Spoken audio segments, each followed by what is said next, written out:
you feel this one is for real, the one I've been waiting for.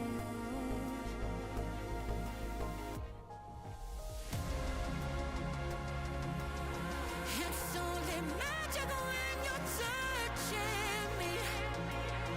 It's like a rhythm so my heart can beat. 'Cause I'm addicted to the high we seek. We can have it all, and we can have it all, and we can have it all, and we can have it all. We can have it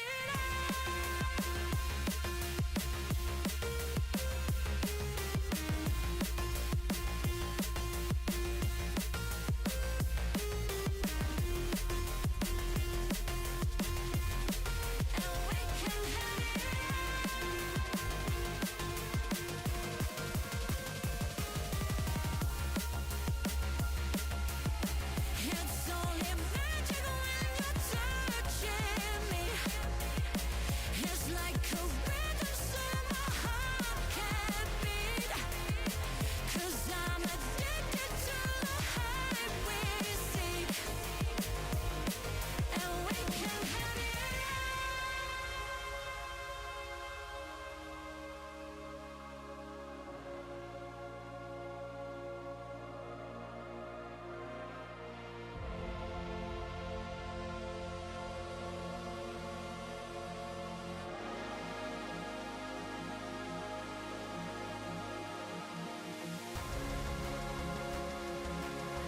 It's only magic when you're touching me. It's like a rhythm so my heart can beat. 'Cause I'm addicted to the high we seek. We can have it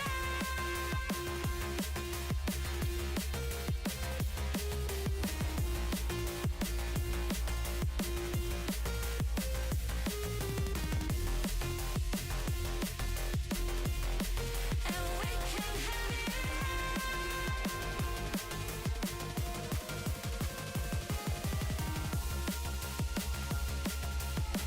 It's only magic when you're touching me. It's like a rhythm so my heart can beat. 'Cause I'm addicted to the high we seek. And we can have it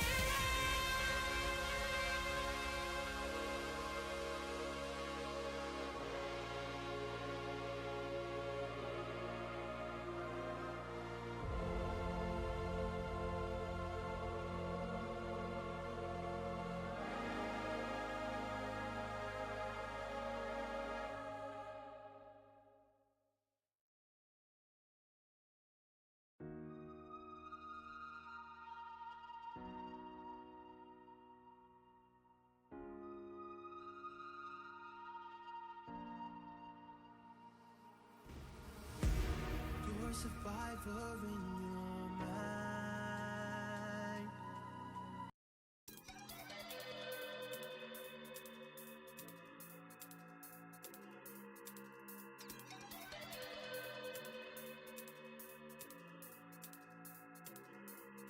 Alrighty, hello, and welcome to today's stream.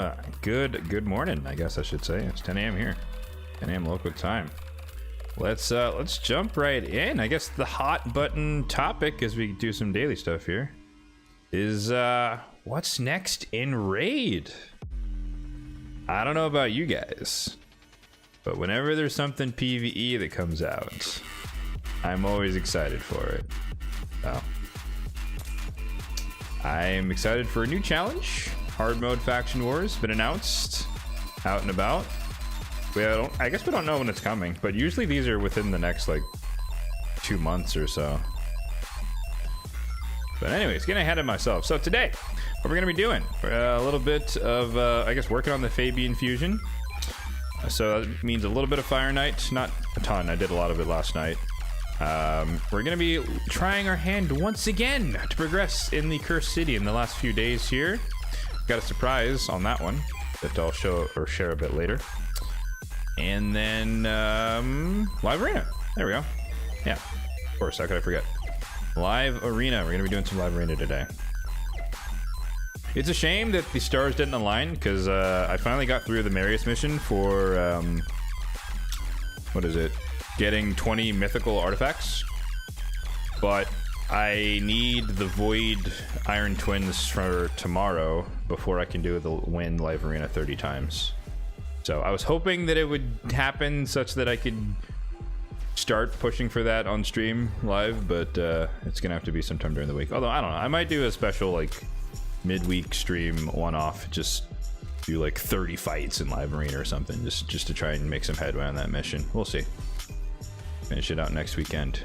But yeah, fun times ahead. We are going to be doing a bit of a gear cleanse, so I do have to do the artifact enhancement for the purpose of the fusion. For those who don't know, I mean, I talked about this in my like fusion plan video, what my plan was, but I didn't get the epic from the summon rush, so I have to do basically every event. I haven't pulled yet for the champion chase either. I'm waiting till tomorrow because I had a suspicion, because this is usually the case.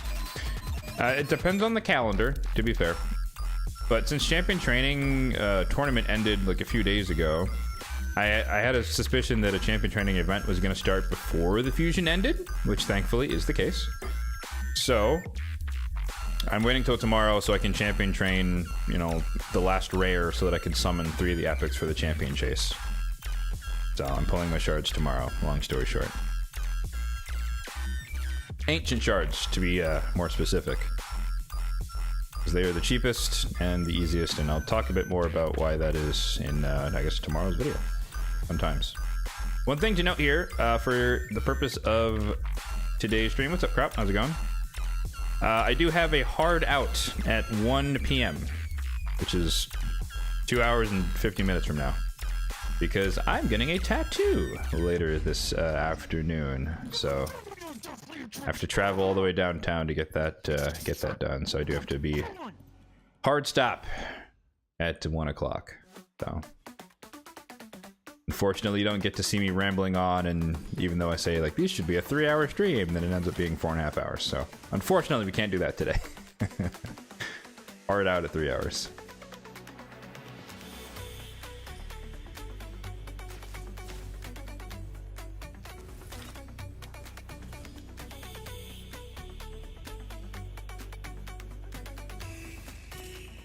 Oh, wait, Crop, are you part of the Game League thing? I didn't realize that.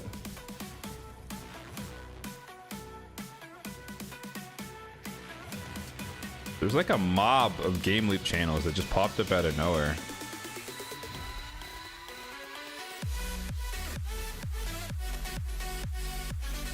I'm not sure why. I got approached by someone for that, but I don't know.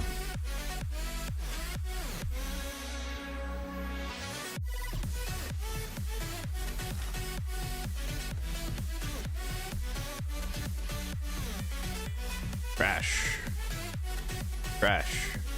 Cool.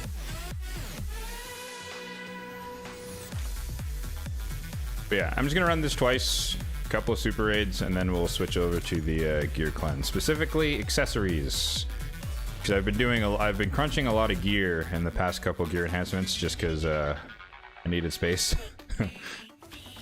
But this time it's time to switch over to accessories.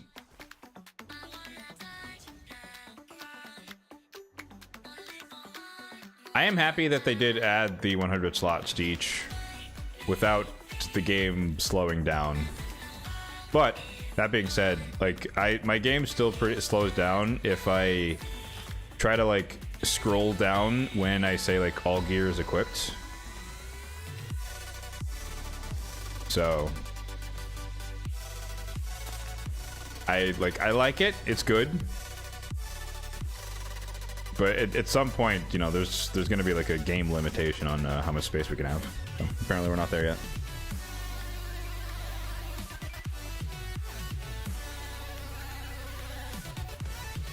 You have more time for recording because they're handling the editing? Oh, that's pretty nice.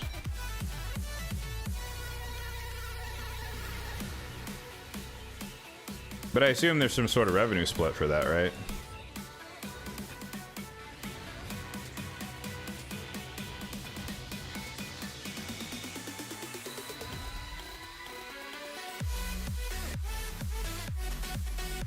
I mean, don't let me pry. You know, if you, let's not violate whatever contract you might have. So. Say what only you're allowed to say.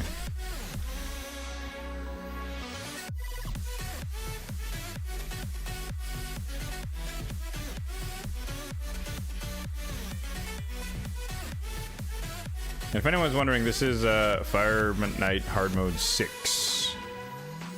Because I was testing my team on Hard 10, and it's been successful for the past like 2 months.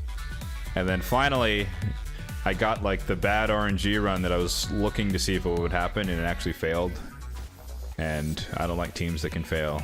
So it's not benched, but I might just not run it as often. In fairness, though, statistically speaking, it's very, very rare what happened. It's rare that what happened would happen. There's a lot of things that have to work together. So it's still going to be like a upper 90% success rate, but ideally it's 100%.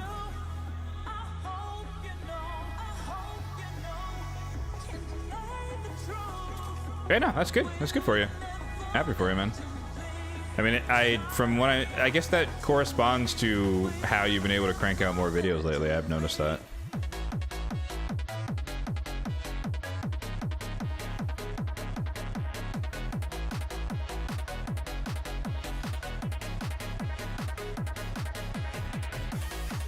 I'm definitely the sole proprietor here, that's for sure.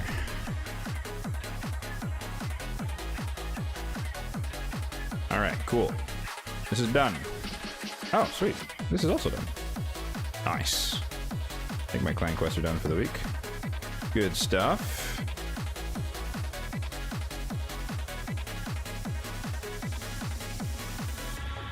Here.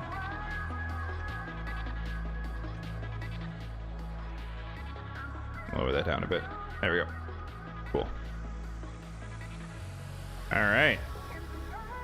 Gear cleanse time. So our goal is 4775. Although in this case, I'm probably just going to get the ancient shard, 5600.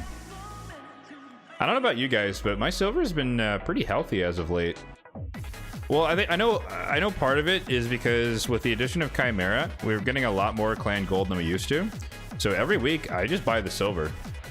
I haven't really talked about that much, but I encourage folks who are actively doing like Hydra, CVC, as well as Chimera. If you're having an excess of clan gold, buy the silver. It's 5 mil every week. Why not? And I mean, this was a pretty bad week in fairness, but before this was like emergency silver. Like if I'm like just out of silver, but I haven't had that problem for maybe like a year and a half now.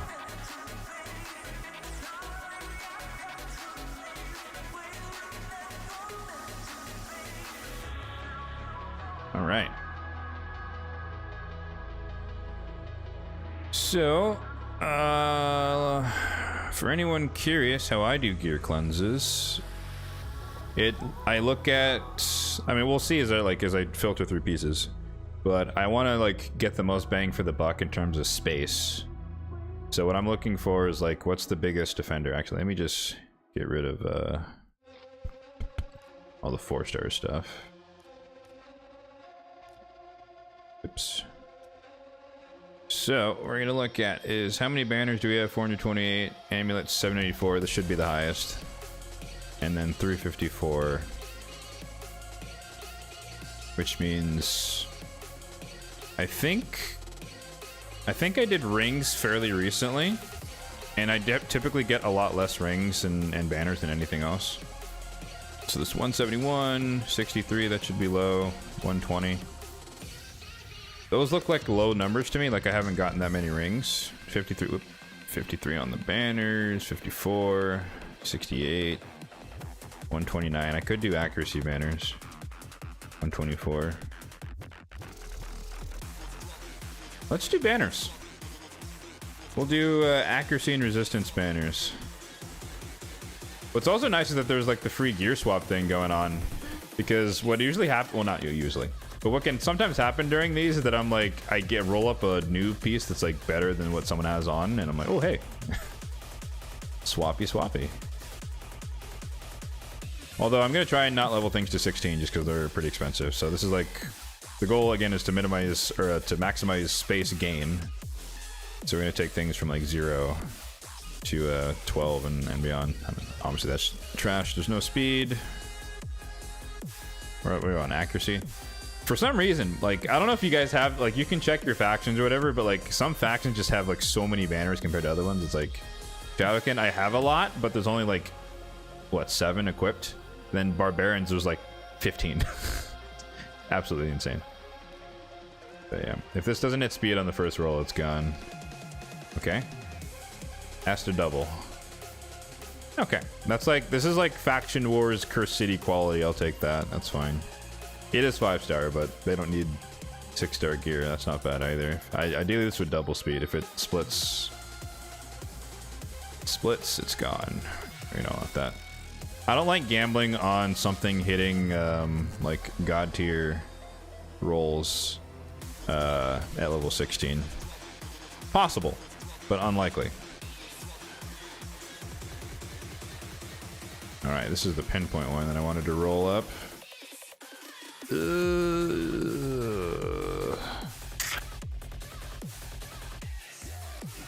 I don't like that. I don't like that. I don't know if I really need pinpoint in Ogren tribes. Oh, this one's already messed up.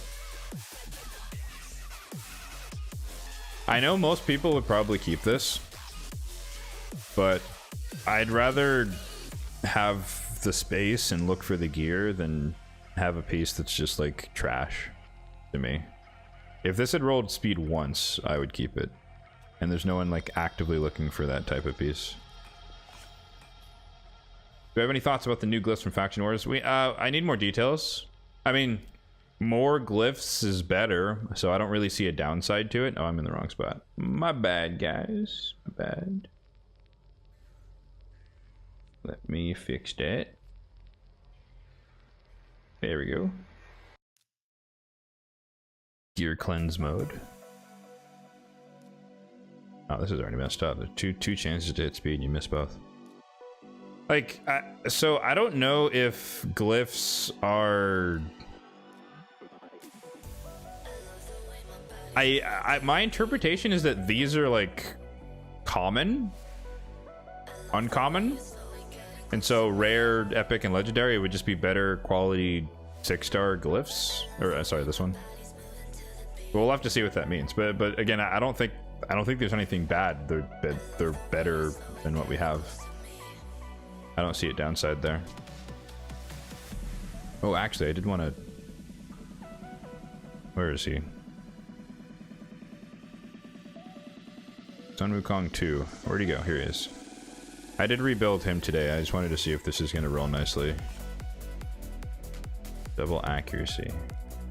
Double speed, double accuracy? Ooh. Darn, this might be too good for him now. I'll have to think about who deserves that. That's a damn good roll though. 24 would be maximum. 22 out of 24 is not bad. Triple double accuracy. Darn. I mean, I'm happy. That's a good piece. But that's so good that he probably won't keep it. Okay, where was I?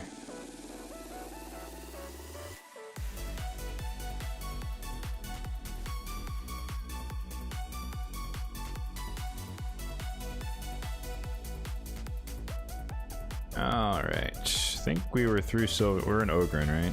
No, we're in Dark Elves. My default setting, like, because I don't use like the gear, the multi-battle gear filter stuff. I don't trust it, is kind of what it boils down to. That's just a low roll, and I want to keep that.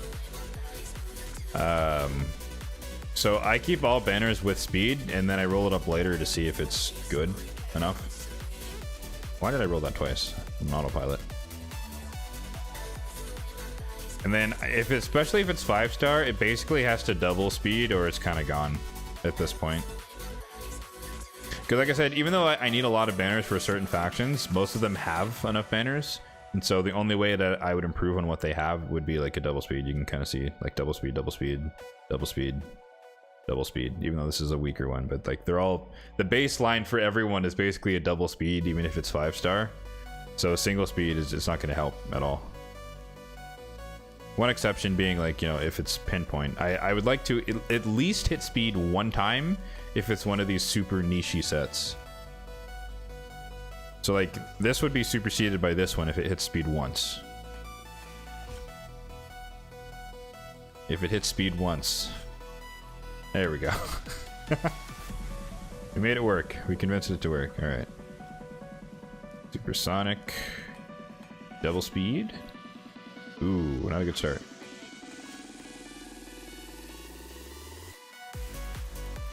Honestly though, I'm more intrigued when it comes to faction wars. I think the glyphs are going to be cool, but if it's, we need to see like the odds, which is more like a SAF question, like the data miners and whatnot.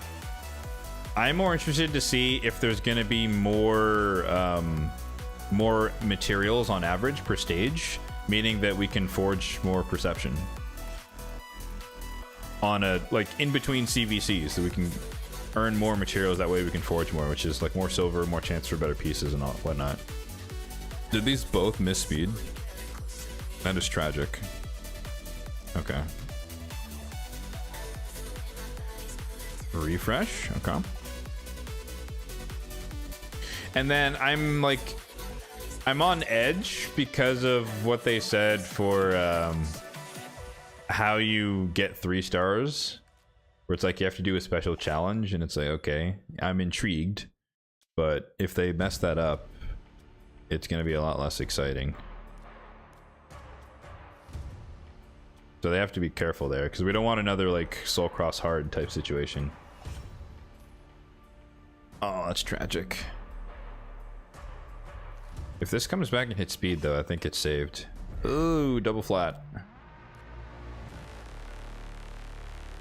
Double flat, where'd it go? Oh. I hate when it does this, where it just like whips it all around. Nuts.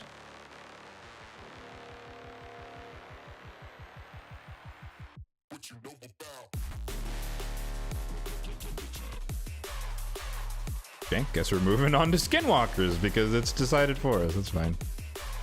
Not looking good. No. Need speed. And if anyone wondering, like, you know, mythical, why don't you re-roll it? Like, the mythical chaos ore is so hard to come by that I typically don't waste it on accessories. I pretty much exclusively use it on like feral gear, because that's like kind of my current focus in terms of trying to get that on like bomb champions and whatnot.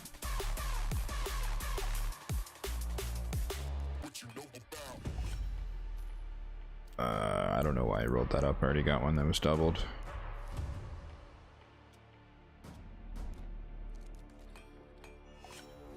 Yeah, anyone else have any thoughts about what's coming down the pipeline?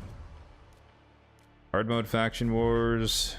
Siege changes seem pretty intelligent, at least on the surface. I don't know how I feel about like 6 levels of stuff, because I kind of like that, you know, you do 2 fights, 3 fights, and then you're kind of done. But the more defenses they have, the more attacks you have to do, which means it just takes more time, more coordination and all that stuff. Which I guess is not necessarily a bad thing, but I don't know. I kind of liked how it's just like, oh, alright, I won twice. Peace. Peace out. This is a great start. This is an excellent start. This is fantastic. Double speed HP, we'll take it. Okay. That's like Eric's, maybe? Yeah. straight upgrade. And it's stone skin too for the extra HP. All right.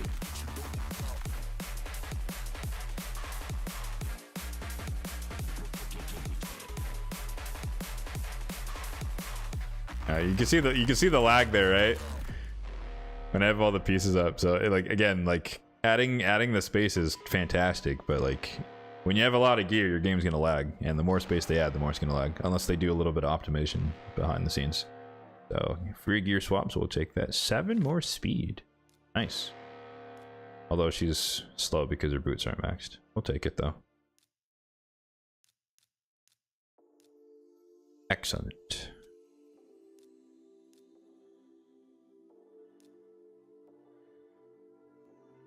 It's also nice to like no, how did I miss one? Oh, right. Saving that for later. It's also nice, like for me at least, to just get improvements and kind of know like, okay, that's a better piece for like it's a better piece already at 12, and then it doesn't really matter. I'll take it to 16 if she needs the accuracy in the build, but until then I'll just save the silver. And then I'm probably going to give this one to Miscreated. 2 speed, but more HP, more accuracy. Double speed. No.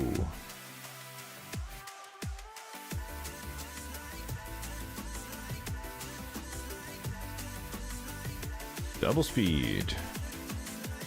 Single speed, that's a start. Double speed. Perfect.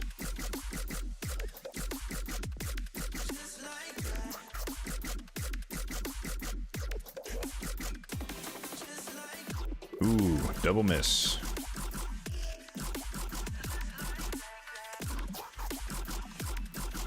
Legendary pieces I'm more willing to take to 12, but it kind of has to start in the right direction. Like that one saved itself. Like it's at least a double speed, so it can compete with other double speeds. And then in some like super future state, I would take it to 16 and see if it's a triple roll or something like that. See how they compare. And I probably like between these two, I'd probably only keep one of them. But for now, I keep both. But it does make it easier that like if I have 2 legendary pieces, like I do, that are double speed already, that means that anything epic and below that are unequipped, most importantly, anything epic and below that doesn't double roll is automatically sold, because it cannot be better than the legendary ones. 13, 13, 12.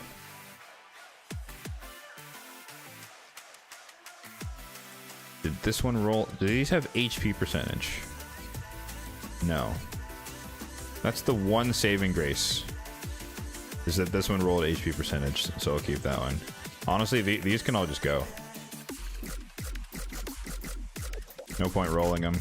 Like, it'd be useful, I guess, to roll them for the sake of the artifact enhancement, but to maximize space, which is what I'm trying to do here, I'm not going to use any of the rare ones if I have 3 unequipped double speed rolls that are inherently going to be better than anything a rare piece can do. Oh, I remember this one. CVC. If it misses speed, okay, if it misses speed at all, then it's just gone.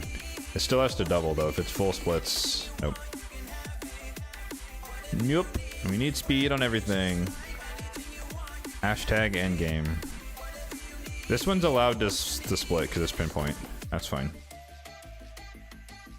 Because this could be like an Uko, like he's in this one now, but like this could be like a mighty Uko piece. Someone who doesn't want to get polymorphed. Speed HP. This is like a Stag Knight type piece. Nah, double miss. Actually, Stag Knight has a triple roll. Never mind, what am I saying?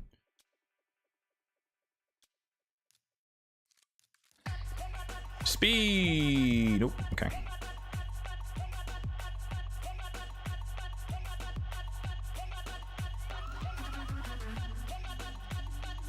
For the record, I do not subscribe to the idea that the like the core dungeons are dead and that like everyone is switching over to 9 pieces.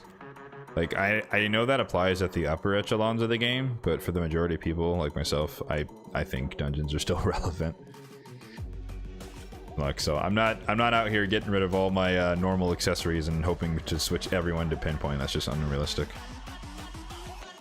No hate, but I just disagree with people's assessment of the state of the game.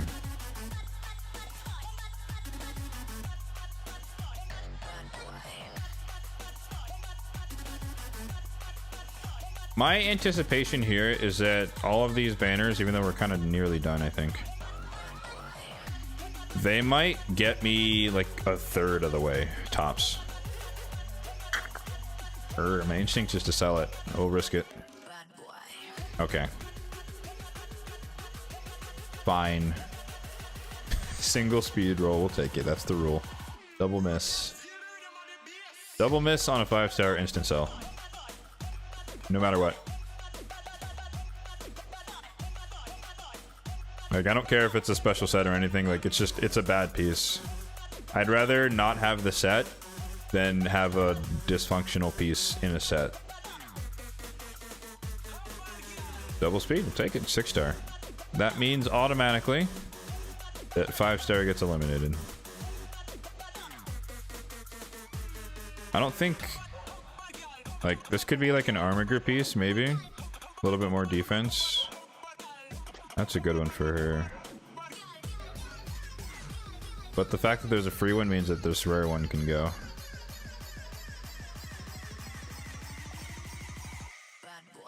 One speed. 2 speed. Inconclusive. It's a full split, but it hits speed, so it could double speed, and that would still be pretty decent double speed defense. But we're not going to do that right now. Speed HP. Perfect. Double speed. Double HP. Inconclusive. Double speed. Double flat. Nice. Goodbye. Speed HP. Double HP. Has to hit speed, or else. Triple HP, not good enough.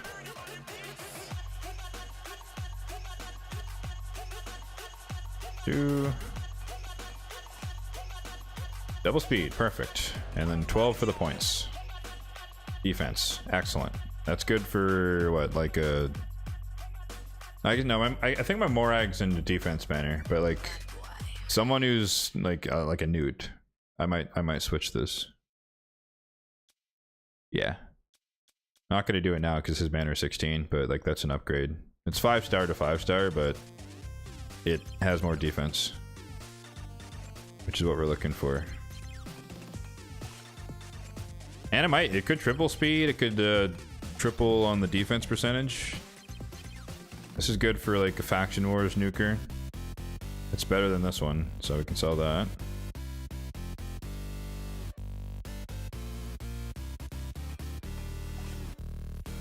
Double HP, nope. Sounds like Tokyo Machine. Oh, it's Nitro Fun. Oh, okay, cool. Yeah, for anyone who doesn't know, the music here is licensed. So if you do want to know what it is and you're watching via Twitch, you can do ! Song in the chat and it'll tell you, link you to it. Or you can just look in the upper right hand corner and you can see the song there. So your ears are tingling, your ears are burning. It is always there. This is pinpoint, right? Alright. Speed attack. Nice.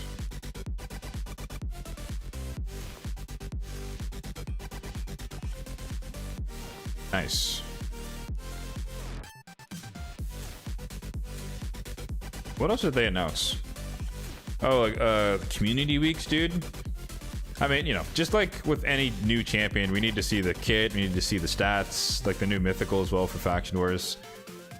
You know, we need more info. And even then, like, info is great, but like sometimes a kit on paper is better or worse than it actually plays, and so we need to read the kit, which will give us the first indication. But then, you know, all the CCs with test server access, they got to get in there and show us what's really up. Even though, like, test server arena is kind of iffy, because it's somewhat unrealistic, but test server, just general kit usage is always, like, handy to understand how the champions work. Because, like with Wixwell last year, good God.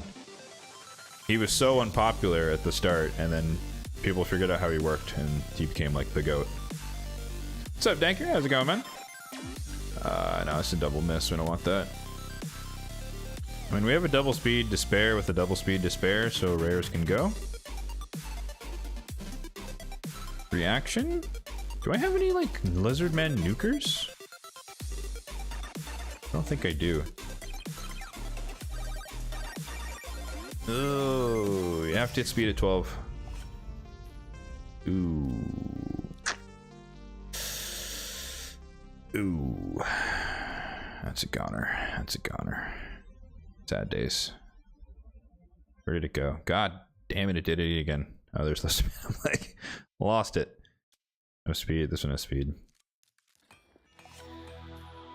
Ooh. Alright. Well, that's just, I mean, this one can go then.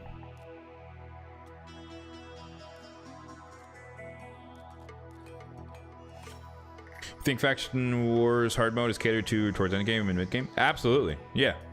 I mean, that's a given. I don't think there's any well, I hope people weren't thinking that it's some early game content.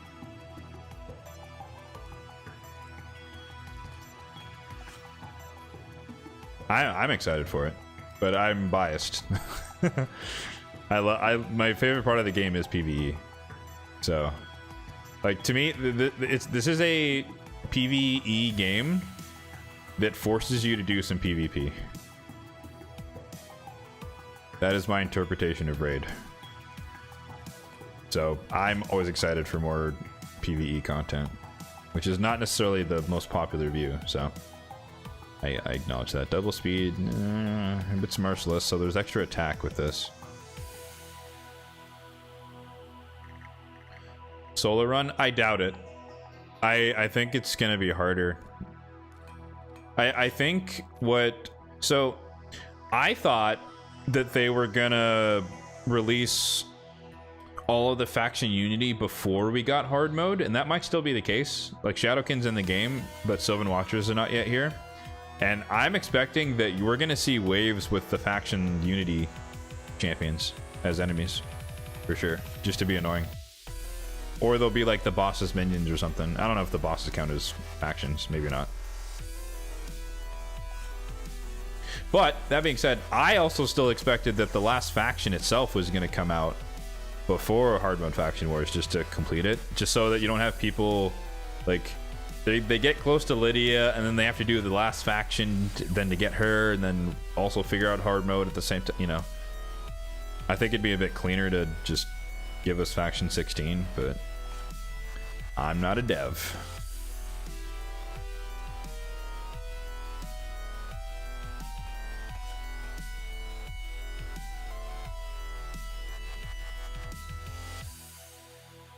But it's about time. I think you know, speaking on behalf of endgame players, we've become complacent with Faction Wars.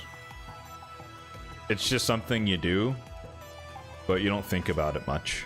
Once you beat it, I mean. Once you beat it, you have a good, fast-ish team. What's the point? Like, it's just an auto-click thing every day, more or less. So I don't mind, like, having to, like, hey, hold on, let me think about this once again. Let me put together a real team, not just like the fastest team. Who needs revivers when you're just one-shotting all the waves or whatnot? You know, it's like, hold on, let me build a team. I need a support, I need a debuffer, I need this and that. And you're not just ignoring everyone's defense and whatnot. So harder bosses sounds intriguing to me. So they're like tuned up, they're tainted, I guess. So we'll see what that means. Like, I do think, I mean, just look at, you know, normal mode to hard mode dungeons. There's a pretty big change in what you could do, or the approaches you take. So I'm intrigued. Positive bias. All right, banner or accuracy banners are done here, and I did more than I thought. Fantastic. We're about halfway done. And I think, if I remember correctly, we started at what, 1572? So just looking at banners, accuracy banners alone, we did 70 spaces. Even hard mode dungeons are solo now? I wouldn't say that. Well, Spider's not. I mean, I guess if you use Eric's, fair. You don't solo Fire Knight, that's for damn sure. But there's also levels to it. Just use Marius. I mean, yeah, but Marius can't solo the shield, you know. But I get your point. Doom Tower, Sand Devil, Phantom Shogun, Iron Twin, Centranos, Chimera all late to endgame. Well, I mean, what's your point, right? Like, are you saying that you would want them to add something that's air quotes mid game? Because that doesn't really make sense. Because the stuff that's mid game is the stuff that you're mentioning, right? Because I think every time they add new pieces to the end, you have to rescale what the different areas of the game mean. So to me now, Faction Wars and Faction Wars normal. I mean, I guess we have to say that now. Faction Wars normal and Doom Tower to me are mid game now. Like the mid game is grown. End game is like, yeah, Iron Twin, Sand Devil, or sorry, late game is Iron Twin, Sand Devil. And then Hydra is like end game, Chimera's end game.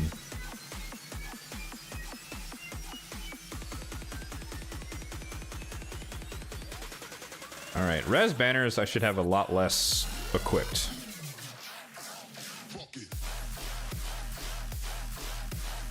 When they first released, they were for mid game.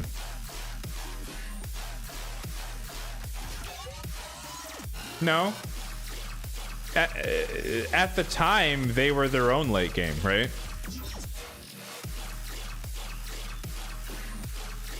Like, I understand you're thinking of it as when Doom Tower first came out, I could do it immediately to some degree, which is not necessarily true for a lot of people.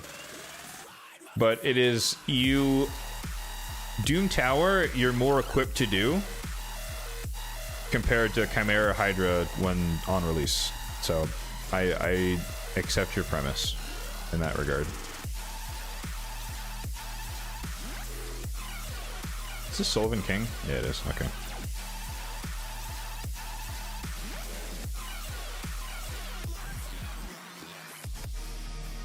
As much of a fan of dubstep as I am,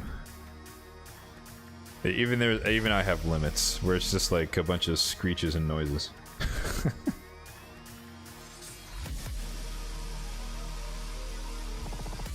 Yeah, look, I mean, I'm not trying to like correct you or anything, right? You know, how you perceive it is how you perceive it. So it's just a different perspective. But for me, it's like having played through all of I've been playing since before Doom Tower was a thing. Like, and when I started playing, Faction Wars was the end game. Like getting Lydia, it's like, oh man, I'm end game now. I got Lydia, and it's just they keep adding more and more to the end game, which is kind of, it pushes the boundaries of what people can do, and then also just expands what mid game means. But these are subjective terms to a degree. But Doom Tower for me was end game when it came out, because it was like, what the heck, Scarab King? Who has a shield in this game? You know, like Bommel came out and it was like, how on earth do you beat this? And now it's just like, you know, you go watch a video from 3 years ago and you can beat Bommel, or you could solo it with 5 different champions. A lot of those champions that solo Bommel now didn't even exist when Bommel came out. So it's different. Honestly, that's like the biggest difference between like playing back then and playing now. It's like so many of the old contents are figured out, even with newer champions. So that once you're like people that are starting out now, they have so much knowledge at their disposal if they go look for it, of course. This is, I don't know if I like this. If it hits speed, maybe we'll keep it. Okay. I have a weird thing with like pinpoint gear, but it's also resistance, because it's like, it's an accuracy set. But maybe there's some, you know, in my mind, it's like maybe I'll eventually build someone with high resistance in pinpoint for the 4-piece set effect. I don't know. I don't have anyone in mind for that, but there's always a possibility. And I'm not that strapped for space. Ooh, double flat.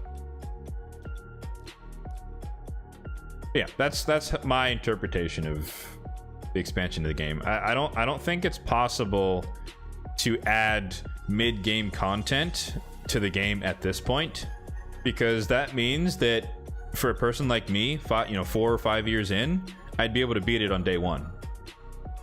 So what's the point of making a bunch of content that you can beat on day one? That a lot of players, not all of them, fair enough. There's no point making content that a lot of people can beat on day one. Now, Chimera might, people might argue it's in that realm because it's not that much different than Hydra in terms of capabilities. But speaking for myself, I can't do Ultra Nightmare yet. I just don't have the gear / perfect, the ideal champions to pull it off. Can Little Miss Annie be a good replacement for Newt in Sand Devil 25? Replacement? No. But if you have enough firepower, I think she's comparable. Or like in certain team comps, she can just kind of one-shot, right? Maybe. Although I feel like that's more of a Shogun thing. I don't know about Sand Devil with the damage reduction. But I don't have her, so I'll defer to the YouTube gods that have hopefully put out a video talking about her prowess. Cooked up a cool team, came in for a Chimera. Cool. What's the team? You gotta share now. You can't tease us. Whoa, almost got trapped in here. There's no speed on that one.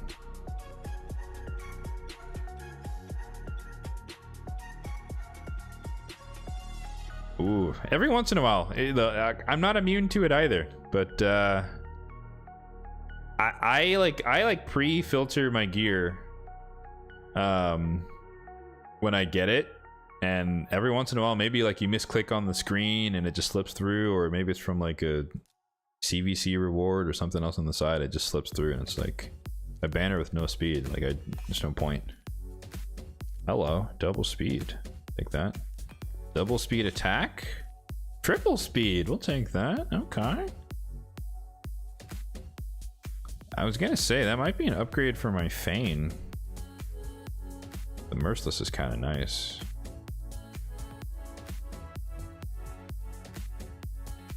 LMA hits 1.2 million per hit on the A3. Good God. I mean, it makes sense. You have no cap, so. Oh my goodness. Are we gonna get 2 triples back to back? Aw, okay.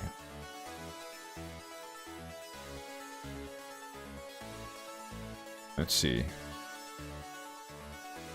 Nightmare 178. You got a Ninja Mikage. Damn. Ninja going ham. Actually, no, he literally did all the damage. That's crazy. Oh, well, is interesting. I haven't seen her used in the team. And Manny, or I guess that's to survive ram form, so you can actually do damage. That's smart. That's a good team.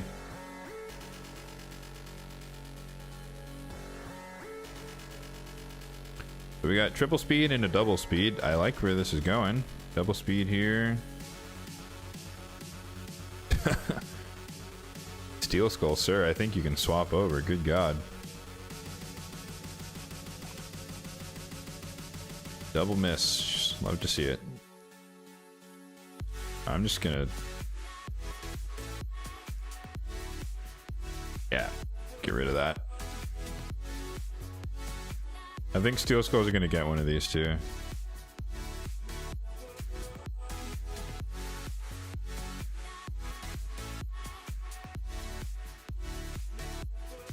So, does that, is it Quasis? Is that you don't even need a reset? It's like Marius softens him up and then Little Miss Annie just kills it. No reset? Aw, dude, that's goated. Respect. Mythical Pinpoint. Interesting. I probably kept that in anticipation of a reroll. Ooh. Okay. That's salvaged.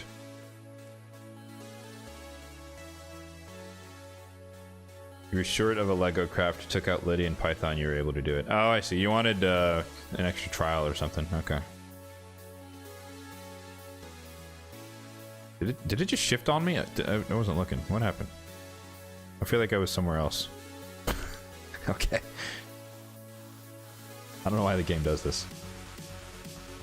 6-second team. Dude, that's crazy. I don't like where this is going. I'll wait till 16, but I don't like where this is going. The full split is not making me happy there.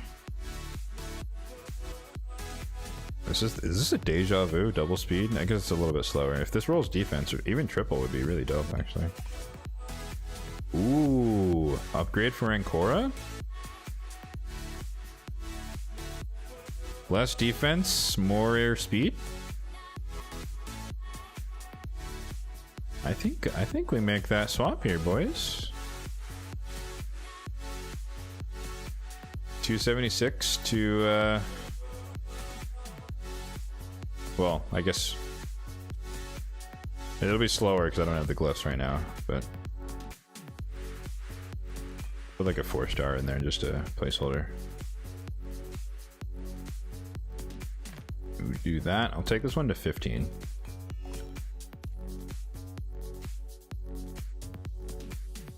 You got your first Lego relic. Nice. Hand of Uncreation. I don't know if that's is that one of the good ones? I don't remember if that's one of the good ones or not. But we're at 277. Sweet. A little bit faster. Pending potential. I mean, that's probably going to be 6-star glyph for sure. Oh, let me glyph defense. What am I doing? Not sure what to take the free stats. Fair enough.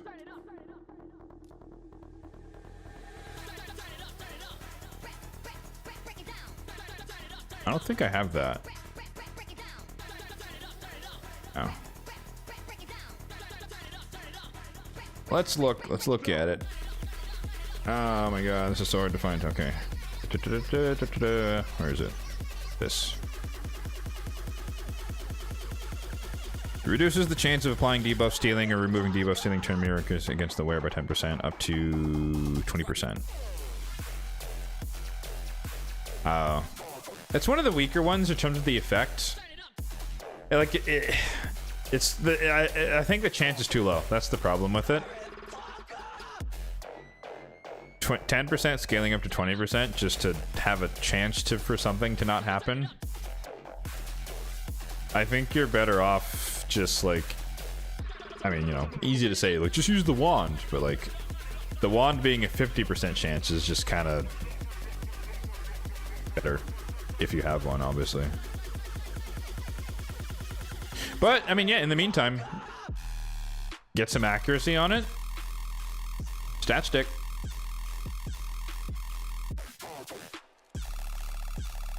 Busted relic that wand. Absolutely.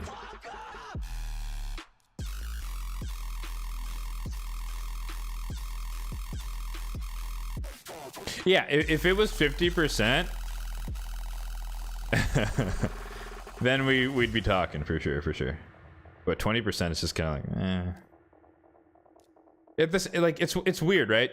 Because a 20% chance of something to happen to help you is very low, but 20% chance of something to happen when it's against you feels so oppressive, i.e. polymorph, right? So it's because it's defensive that makes it problematic.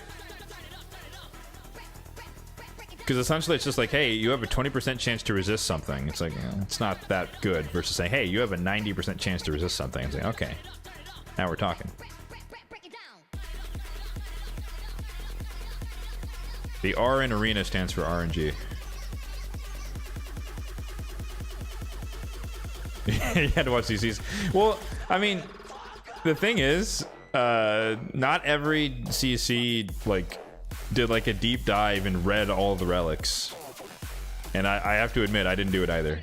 I just watched videos of people who did and used that to kind of bolster my own initial thoughts. So, but because I have done that, now I can, you know, be somewhat of an authority on what's good and what's not. But I haven't looked at like the live arena ones in detail or anything like that, because I know it's not really realistic for a lot of us low levels. So I could upgrade Rector to what Ancora had before, and she could just be zooming.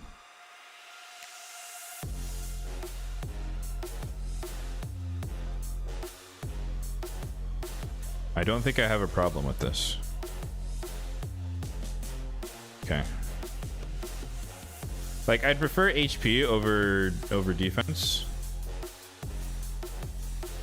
It's their job to read it? Not necessarily, right? It depends what kind of content you want to make, right? I don't think it's fair to say that every CC needs to know everything about everything, right? Unless they choose to. It would behoove them to do so, I agree. But I don't think it's necessarily mandatory. Nice! Okay, I don't know what happened there. Dude, Rector is zooming. She's 300 speed. That's crazy. This is like too fast, but she's not in anything that better people need. And she's also like empowered and all this other stuff. Like, she's definitely overcooked, but that's 6-star awakening, all that stuff for you. I think I saw Versolf. I think I'm gonna give her, or him, her banner. Her old banner.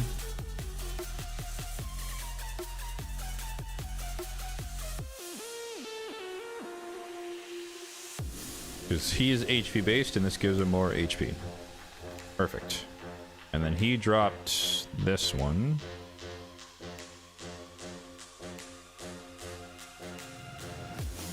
Don't need this because we have this and this.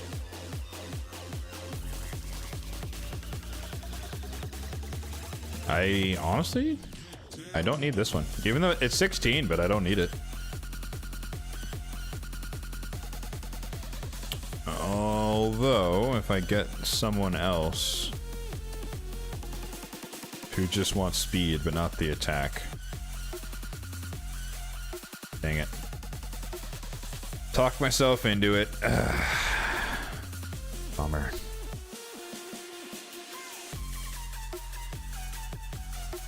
But yeah, I do agree on the premise that like you should have some baseline understanding of stuff. But I don't expect. I don't think it's fair to say that every CC needs to be like a walking encyclopedia of everything in the game. Yeah, I mean well, you can expect it, but you're not going to get it every time. So, up to you. How's it going, kitty cat? Speed, defense, HP. Nice. Good start. And we missed. That's fine. Speed at least. Double speed. Splitting. Inconclusive. You missed Fabian. Oof. That's rough, man.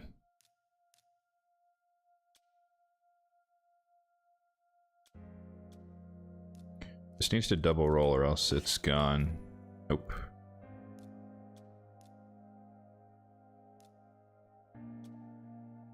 Single roll. Can we get a double? Should have been more specific. We got double flat. I meant double speed.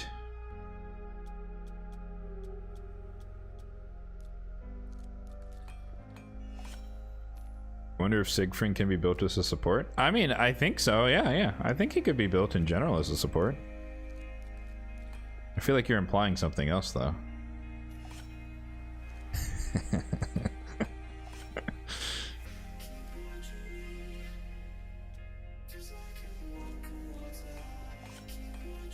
Ooh.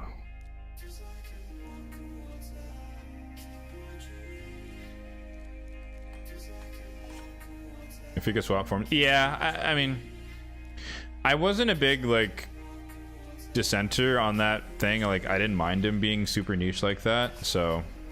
But a lot of people had a problem with him not being able to swap initially. Now they don't care because he smacks like a freaking truck. But I was fine with that. It's just kind of a gimmicky thing.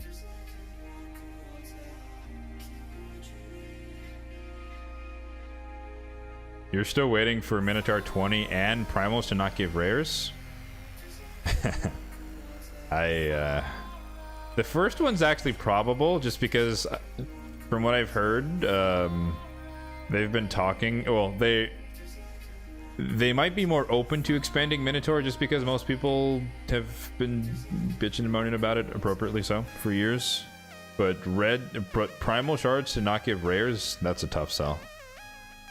And look, if I'm gonna be honest, everyone says that, right? Not everyone. A lot of people say that. But I don't think you want to pay the price that they're gonna charge for a super sacred. Right?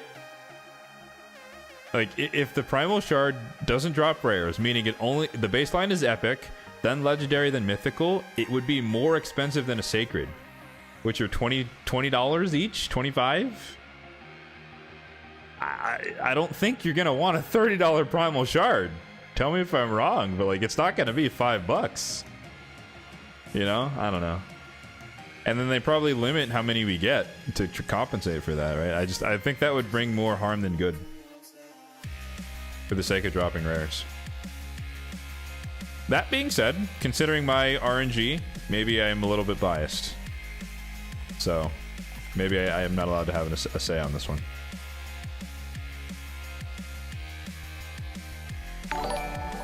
Sigfrind is amazing. I can imagine. I can imagine. Yard the Internet Gangster. What a name. Thank you for the follow. That's awesome. Attack. We don't like attack.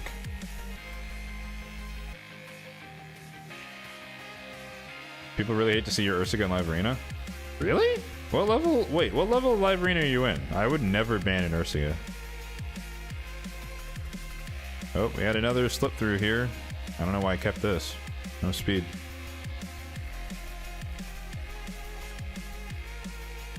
Silver? Oh, that's probably why.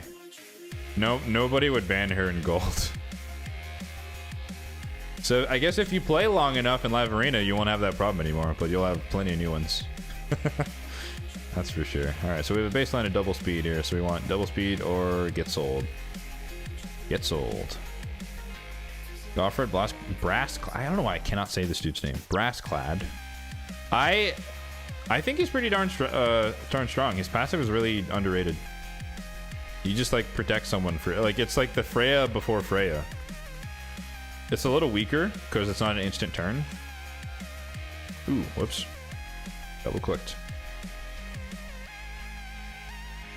But I think Offred is really strong at protecting a really squishy nuker.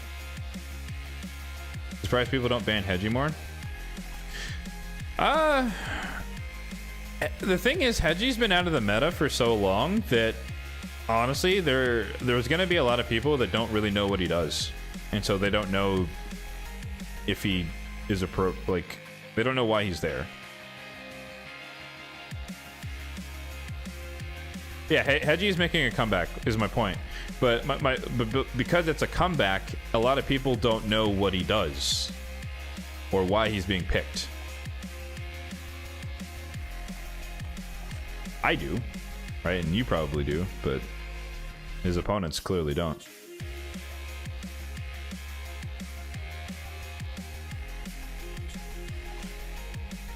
You've been stacking? Yeah, I haven't seen a build for it. I'm waiting for, like, you know, after all the whales and krakens, you know, Scratch and Drock and maybe Ash as well. Once they do their, like, hardcore pushes and seasons, I do want to see, like, the most cracked out Stone Cleaver Hegemon. I want to see that video for sure. Or those videos. I'll never be able to do it. I don't have a Hegemon, but I'm, you know, I like to live through other people if possible. 9k attack, 400%. You can wipe a team. I don't know about wipe a team. You could definitely break Stone Skin though.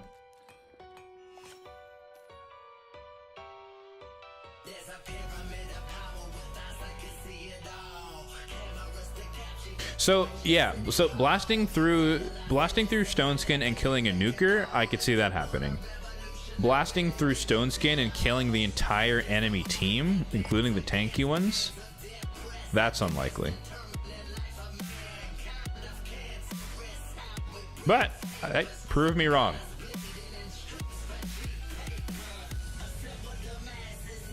Feel free to prove me wrong, dude.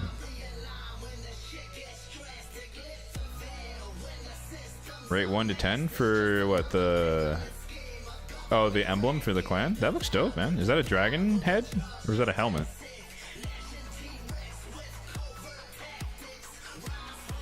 I think it's more dragony. No, that's sick. That's like a 9. At least. Galathir stone skin and half of his HP. Ugh. That's scary. A demon dragon. Okay, okay.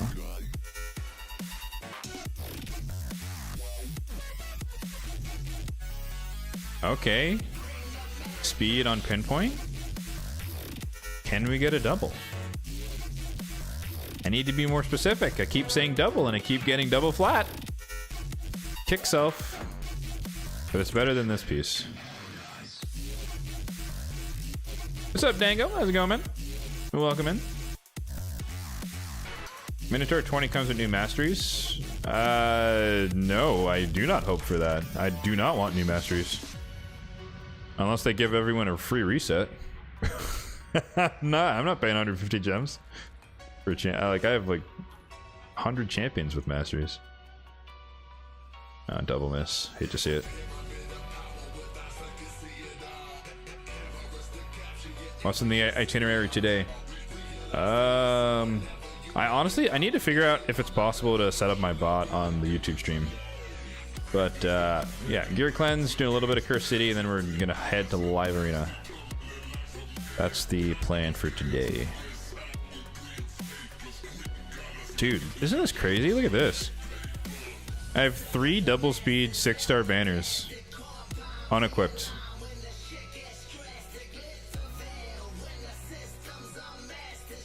Like, there's just no one needs it. That's insane. Oh my god. Oh, this is Lydia's old one. I remember that.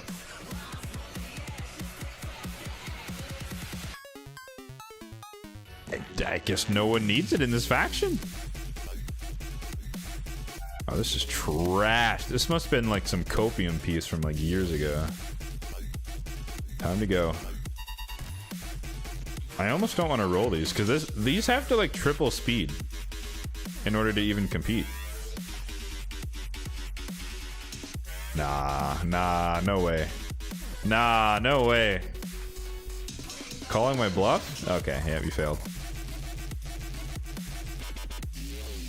Oh, those were also like really low rolls, unfortunately. Also, like more monster-like champions. Well, from the new what's next in raid, we are confirmed getting a new hound that is an orc. So there's a start, maybe. Do I get... Yeah, I mean, I don't know if I need to upgrade Spirit House, but I do have better pieces. That's Feral. It's fine for him. Doubles. Wow, man, look at all these pieces, bro. Dark Elves. They're just waiting for champions.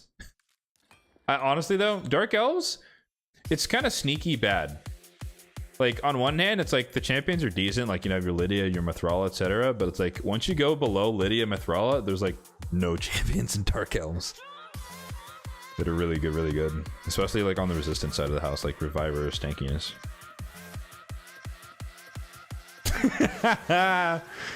Wow, Quasis, that is some negative thinking. That's funny though. Yeah. Complete anti-synergy with Pathmaster Shy. Nah, I think it'll be decent. Double miss. You need to do some Curse City with the free gear on. It's the last day, or less than a day. So if you're if you're gonna do it, get after it soon.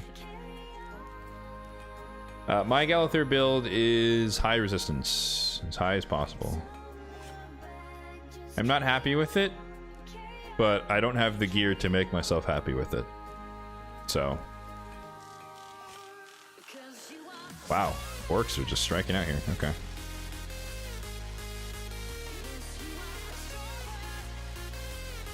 Never mind. Orcs are not striking out. Recovered. Speed? Nope. Alright, peace.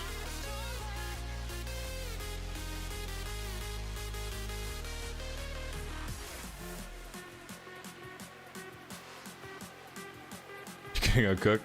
Alright, enjoy. Enjoy preparing some meals for the cats. Double miss, love to see it. You'll love to see it. Followed by double miss. Okay. I can show you the build. Are we almost done with the banners? We still got a good ways to go. Although, actually, Skinwalkers is kind of... Yeah. If I forget, remind me. But, I will show the build after we finish this. Because we're in the zone right now, and I want to get this out of the way. Oof. Bummer. Stone Skin. Resistance, speed, defense. One chance to get speed. Okay. Fantastic. Section may be blessed by RNG. Honestly, I'm not really looking for like god tier pieces here. This is just like the goal here is to get rid of to clear up space. Like I wasn't maxed out, but I was at like 1572, and so I'm more looking for bad pieces so I could sell them to get space. If that makes sense.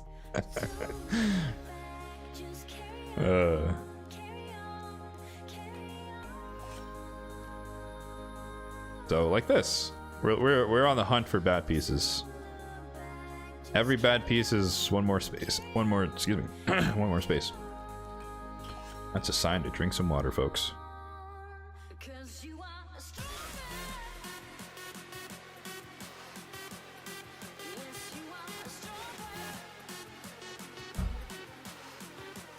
Double speed? Yes. No speed. Sold.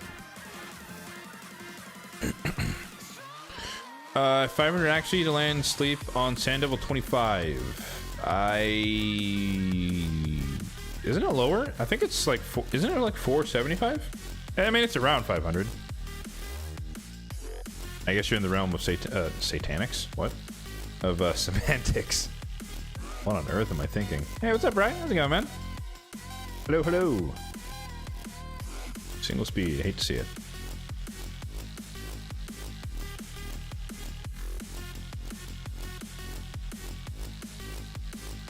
One chance to get speed.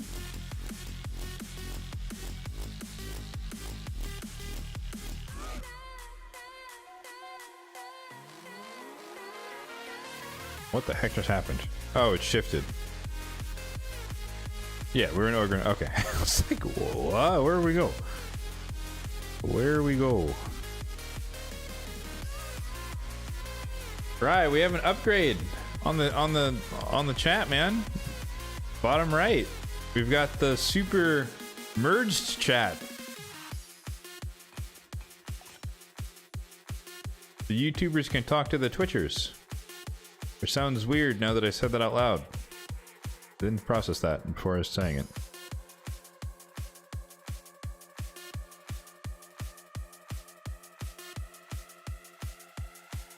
Looking for fish? Fair enough. Nah, it goes good, man. It's tattoo day later on. So we do have a hard out today at 1 p.m. because I have to go to my appointment.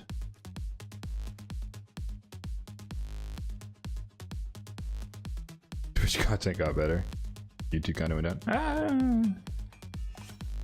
Depends which platform you prefer, I guess. I'm biased towards Twitch. I will openly admit that. Oof. I'm gonna miss.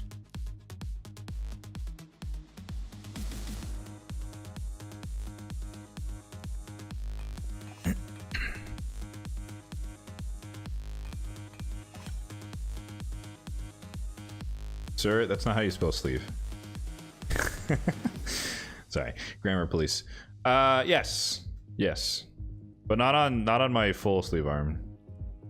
It's on my right arm. Are we done? No, we're not done. We're done with Orgrin. How's my shower count looking? We can take a look at that. It hasn't changed much since the last video. Maybe slightly higher. Although, given the basis of my approach to the game, it's gonna look ridiculous no matter when. No matter when you look at my shard count, I don't think it's never gonna look air quotes normal. But we can take a look. I have more shards than you get in 2 years. No.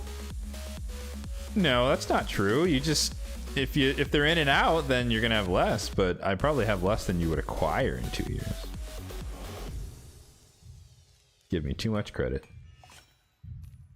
Beat attack. Okay. Spelling look up. Nah, I'm just joshing you, but yeah.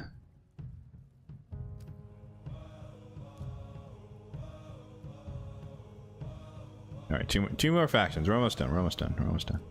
I'm not even checking in on the artifact enhancement, but I hope this is enough. And again, my goal is to slightly overshoot, because I am going for the ancient shard. Speaking of shards, you can't control your pulls. The thing is, it's like I don't have to control it. Like the odds control it for me. If that makes sense. Like the odds are so against you that it's like I need like guarantees if I'm really gonna go for something. Because just YOLOing, most of the time you get nothing. And even the few times that I have YOLO'd, I still get nothing. With some exceptions. But like the odds of beating that into me. But as I've also said many times, and Rai can attest to this, like my first experience with RNG was playing RuneScape, and there's no mercy system. So if there's a drop chance that's 1 in 200, you can go 1,000 kills without getting that one drop. There is no mercy. So like I'm used to the worst of the worst odds. So now having this game has a mercy system in it, I'm like, oh. This is nothing. I can wait, you know. I can wait it out until the best time to pull to maximize my chances. It's got no better. I imagine. Yeah, why would it? Yeah, there's no mercy. Oh, there's a new boss that just came out, and you need this cool piece. Cool. Good luck. Hope you get it in 2 years, or within 2 years. If you don't, tough. You played many gacha games, right? Still your favorite? I mean, they're the king for a reason. As much as everyone likes to shit on the game and talk about how it's dying. But you know. Does it have problems? Absolutely. Is it still #1? Absolutely. They're not mutually exclusive properties.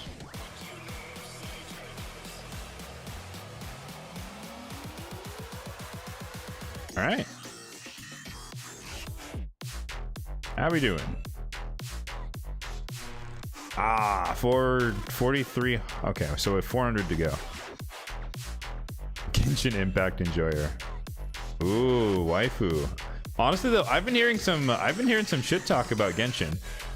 Although, again, I still think it's not going to be dethroned as like the #1 in the anime-ish genre. But hey, ancient shard, we'll take it. All right, so requests. Someone asked about shard count. There you go, 682, 239, 32, and 66. That's where they stand at the moment.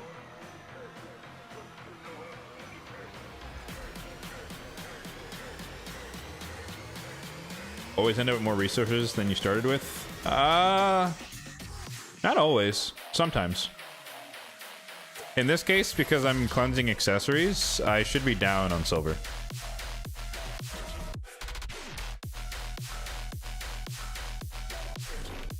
In fact, We're at 116 million, so that a little bit, and we're not even done yet. I spent about 18 mil silver. However, as I mentioned, the goal was to make space. So we started off at 1572, and we're at 1440.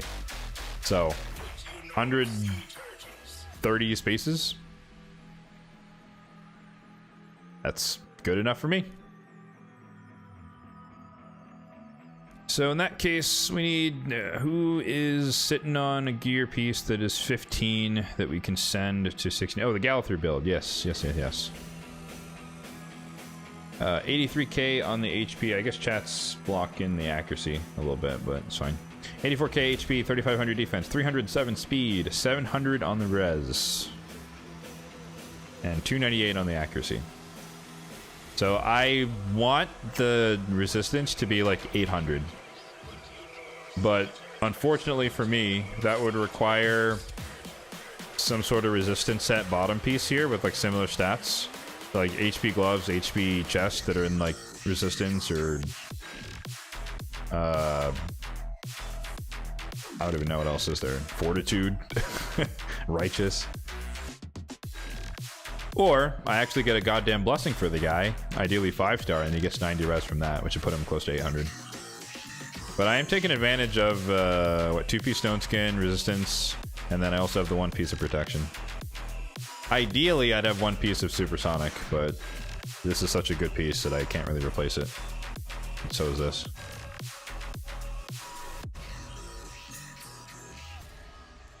Alright, looking for 15s. 15s, lots of 16s. Any 15s out there? You looking forward to booking Fabian? Yeah, I am too. Next CVC.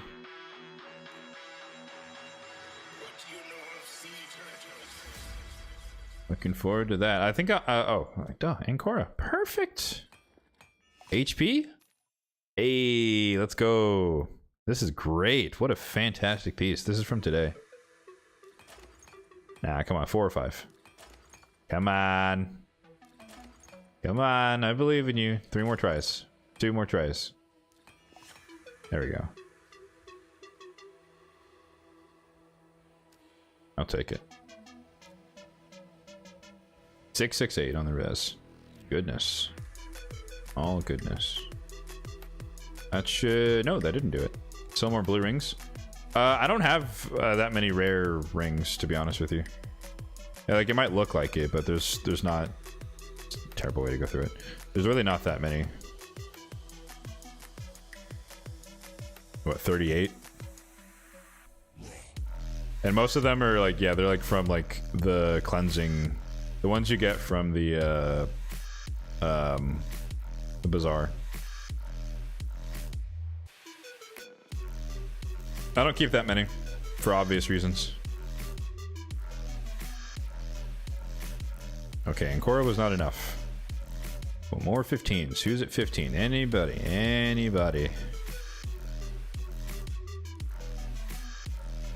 Anybody at 15? Anybody at 15? No, am I just such a freaking goat that I don't have any people with new pieces? Thinking about Fabian with your Vault Keeper Fortis? Vault Keeper Fortis? Is that the love child of Wixwell and Fortis? I mean, it's a true fear comp. I don't know. It depends who you go against, right? If you're going against teams like myself that always have Stone Skin, then True Fear at the start's not going to really do all that much. But it also could do... I mean, True Fear is devastating when it works, right? When it procs. So, could work. I can't say it will or will not work for you in your particular situation, though. Ooh, we were going to change Newt.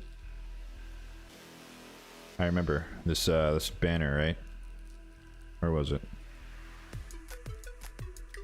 This guy? No, this one. Yeah, this guy. Yeah.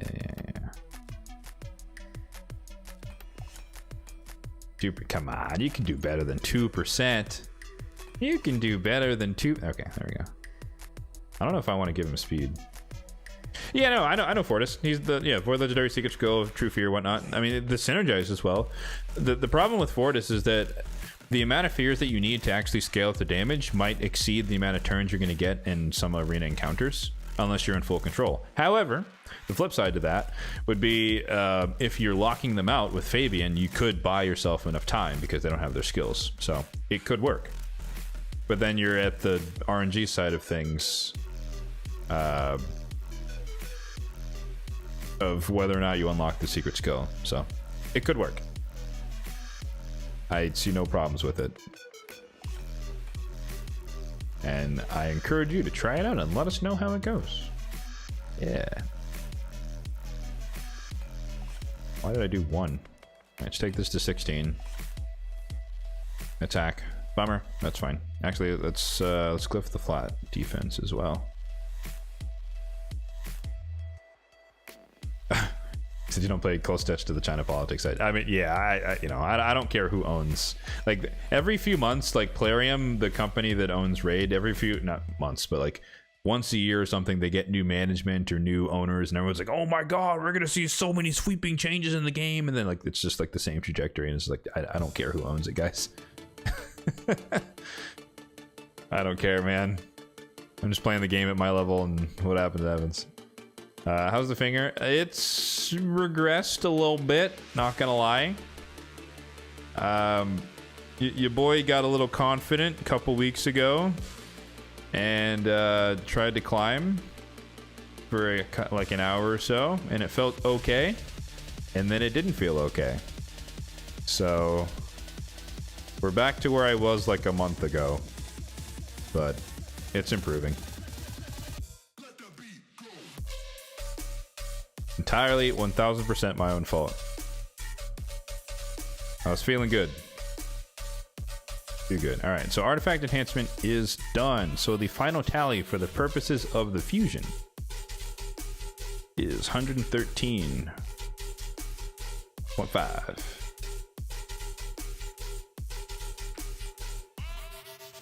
So we spent 21 million silver on this one. Okay. Noted. Oh no. Yeah, I mean, you know, it's fine. Yeah, it'll heal. Like, I'm not worried. It's just it'll take as long as it takes, and I just have to be patient. As much as I don't want to be, I have to be. So just need to stop being antsy. Oh yes, Ugo's thing. I wanted to take this up and see if this is gonna roll on accuracy. Rip. Okay. You could change your in-game to Shepherd. I mean, yeah. If you're fearing everybody on the enemy team, you are more likely to get polymorphed. But again, that's why I said it depends on who he's going against, right? If you're not going against... If you're earlier in the game, you're not going against a bunch of people with polymorph, then fear them. Go for it.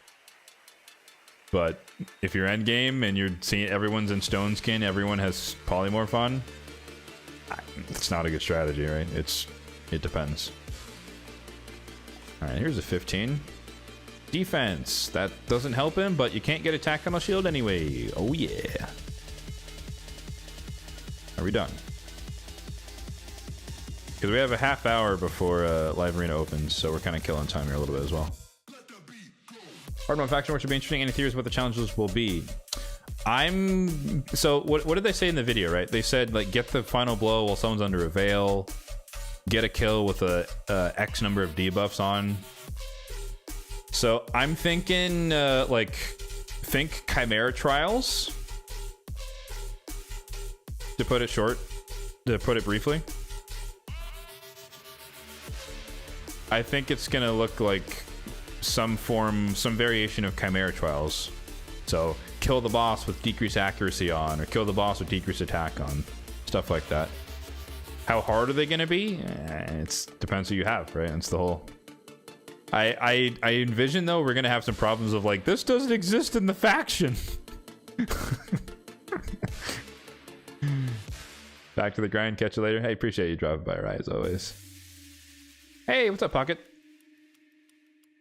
I mean, like, that's my, like, the cynical me is saying that. I think realistically that's not going to happen that often. Maybe there's going to be some niche cases.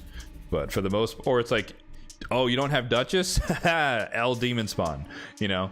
But I hope that they don't box themselves into that idiotic corner. That's the best I can do.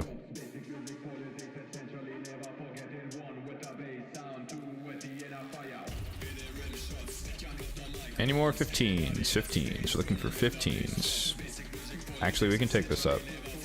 And darn. I was hoping this would. I want to put my Saris back up to full accuracy. Is why I did this one. So I was really hoping it would double speed. This is like an okay Feral banner though. Eventually, I do want to put Madame Saris in 6-piece Feral, but that's like way down the road. I'm not worried about that right now. Yeah. Yeah. Kill the boss while your mythical's in the alt form. That's yep. That's the one. I don't care about the extract. I could farm that if I needed to. Cool. Ancient shard acquired. And I'm saving the energy for this guy tomorrow. I spoke about it earlier, but we can talk about the fusion a little bit here. Because we just got another rare, which we need to mark. Where are you? Where is he? There you go. So, I am 1, 2, 3, 4, 5, 6, 7, 8, 9, 10, 11. I have 11. I need 12 in order to fuse 3 of the epics tomorrow. So I want to take advantage of champion training. It's not part of the fusion, but it's champion training nonetheless. So I need to level at least one of them up to 40, and then I can summon 3 of the epics. That's 1,050 points, and then I'll pull some ancients to make up the distance to probably the first legendary tome. But point being that this is 75%.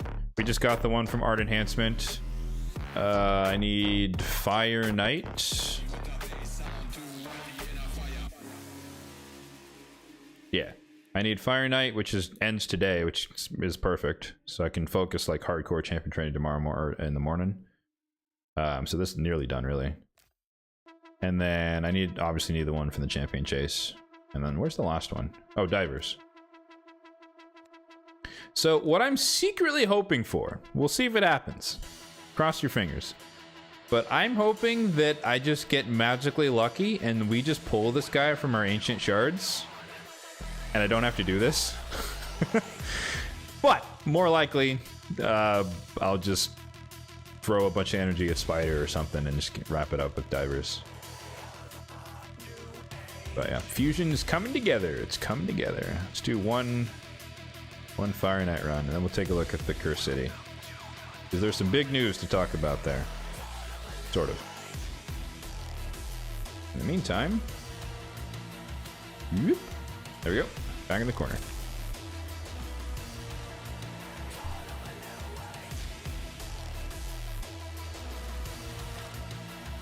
But yeah, no, I am excited. I've always said I have a PvE bias. I think this game is more about the PvE than the PvP. Some might disagree with that.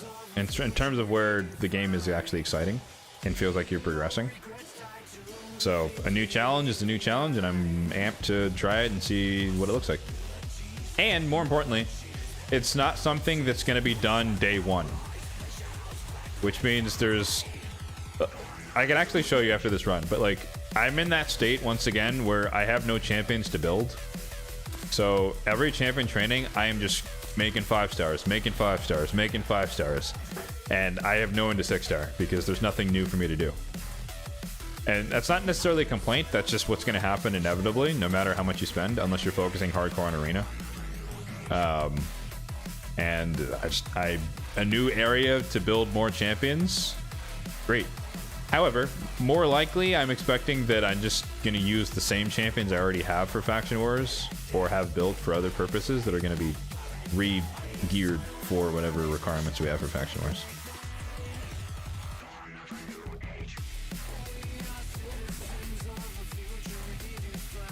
But I think right now, I'm totally guessing, but I probably have like at least 12 5-star chickens. So I could 6-star 3 champions right now. If I wanted to, but I don't. And I know some people, they'll just start 6-starring people just to 6-star them. But I 6-star people who I need to use. That's just a personal preference in terms of how I run my account. So they need to do something. Even if they did something 3 years ago and they don't do it now, they were 6-starred for a reason to do something or to try something. That's my approach. Because every once in a while, believe it or not, like it does happen, even for me. That's like, I'll pull a wish list champion out of nowhere, and then the fusion will finish, and it's like, oh crap! All right, well I got a 6-star 3 people all of a sudden in a week, and so it's nice to have the reserves. But I prefer to farm the chickens as I need them versus just stockpiling. It's just a little less interesting.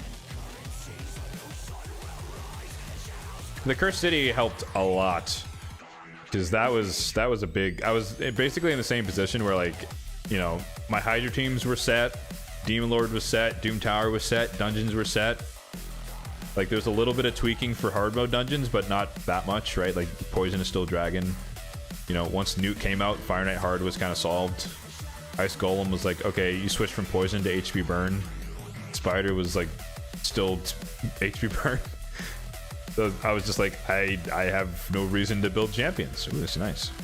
Oh, this is straight up Cursed City. Let's go. Speed accuracy. 6-star. Yeah, let's see. Where are we at now? Because they're all in the reserve vault. 1, 2, 3, 4, 5, 6, 7, 8, 9, 10, 11, 12, 13, 14, 15, 16, 17, 18, 19, 20, 21. I was way off. 21 5-star chickens. Ready to go. Waiting for someone to level. Obviously, Fabian is going to be next in line, but he's set. So, if I get to build more champions for Faction Wars Hard Mode, I will be happy. But yeah, Cursed City. So guys, we did it. And by we, I mean me, but Stage 6. After 7 iterations of this failing hard on this stage, we finally beat it. And I have the worst score in the clan here, and you can see why. But 22 minutes straight, full manual, slow and steady, working my way through. But yeah, obviously I'll talk about this more in like the Cursed City wrap-up video next week or whatnot. But Gamran, I had to rebuild him, but he did work. Unbooked, but he did work. And good god, just the amount of stuns and CC that the waves have, it's just ridiculous. Like the frickin' Samsons on wave 1, the Biggins on wave 2, they're just devastatingly painful. And if you'll notice, the common denominator here amongst all my clanmates that beat it easily is Duchess. Block debuffs. If I had block debuffs, it's not that it would be easy, but it would be easier. So much easier. But just having to face tank the stuns and just wait, it made it take forever. But it's done! And we get to celebrate by potentially getting stuck on stage 8. This is the worst Cursed City rotation possible. But I did save these 2 stages. I haven't done these yet. I've actually never done this one ever, apparently. But, yeah. They should expand the champion to the purge from the token trader. I think we're due... Aren't we due for the next cycle soon? It's not here. Yeah, 2... Oh, well, relatively soon. Like, I know 6 months is a long, long-ass time, but in 2 weeks, we'll get 2 new champions here. Doesn't apply to me. I've never unbound anybody, but for those who care, and you don't like Lanicus and Noble, coming soon, 2 new champions. Alright, so let's beat this stage. I think, obviously, Mikage comes in for CC. Narcisse Nuker, especially with the Krisk on the last wave. Debuffer. We have Arbiter for the support. Debuffer. Gumlock. Okay. Do I have another Nuker 2 stars? Nuker. Wait, what is this? Oh, HP support. Never mind. There are no nukers. DPS. What can we do? Poison? Spat-L? Is there HP burn by chance? No. Alright, bad L it is. Okay. Honestly, we could probably just auto. Well, no, because Mikage is going to stand form 1. Never mind. Ooh, a Torment. Oh. Okay, hold on. In that case. How can I get Siffy in here? Did we just let Narcy solo? I guess we just not let Narcy solo. Alright. The poisons were definitely a bonus.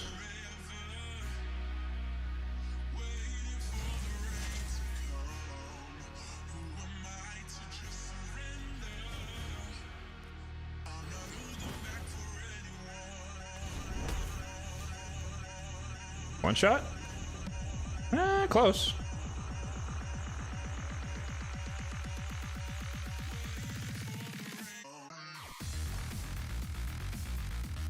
It would have been nice if I could have gotten Ancora just to kind of protect him a little bit.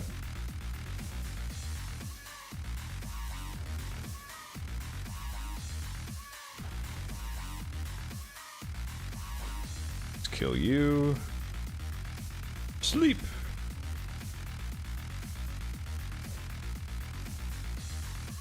Was Lydia an option? Actually, no, she's 1 star anyways. That's too low. What's up, Darkness? How's it going, man?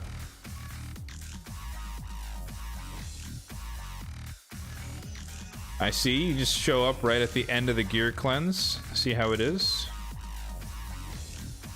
Wanted to see the riveting content instead. I respect it.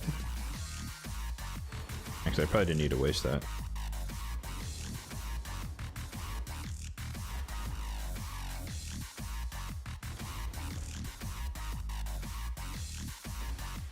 Not gonna lie, Stultus is actually like a really annoying enemy, especially on stages like this, because you can't debuff him, right? He's immune to decreased defense weaken. And then when it's like, oh, supports only damage, it's like, cool, let me use poisons and burns. And it's like, well, he's immune to poisons, so you can use burns, obviously.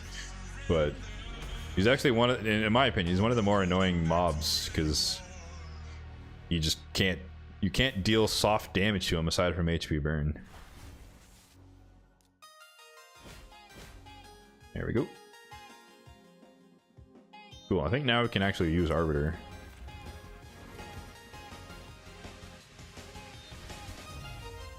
Resisted. Fantastic. Thank you. Oh, he's faster than Gomlock now. This is literally the worst person to resist. Sleep.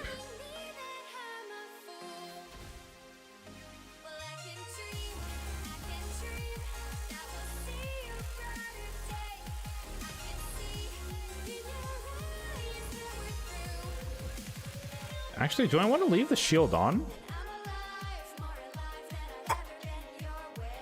Kinda do.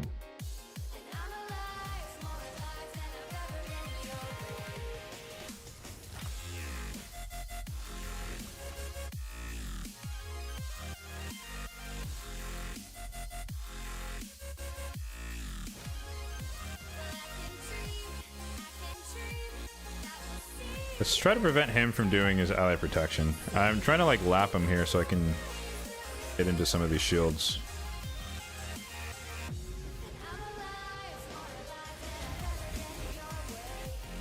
Oh, that's unfortunate. Damn. Oh well. Okay.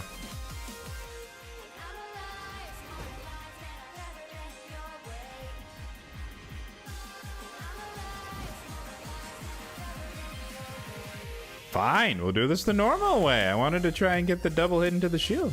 Oh well.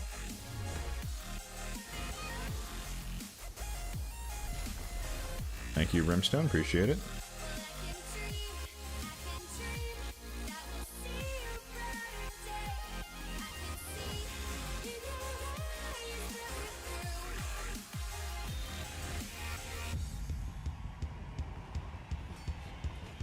Actually, at this point, we could just run it. No. We're good.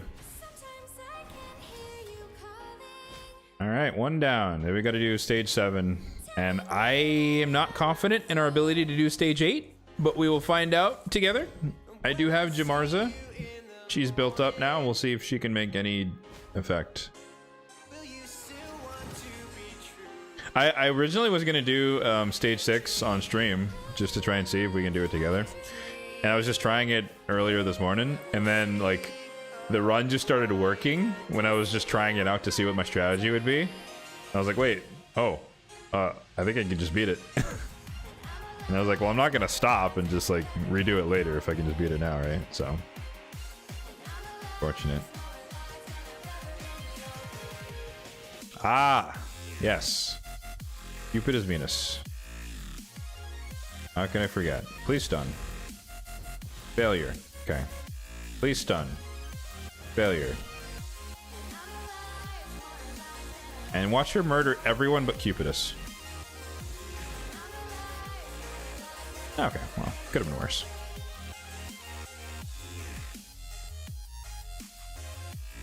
That's actually fine. Actually, I should only hit him with nukers. There you go. Bring her back.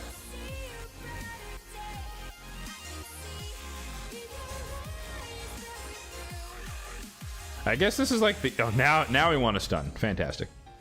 Thylesse is in a stun set for those who don't know. And then Broodlord has a stun AoE potential in his kit. Okay, here. Valkyrie is more annoying. Opidens are annoying. No stuns. Yeah, we're gonna get frozen here. Wait, how'd she get an extra turn?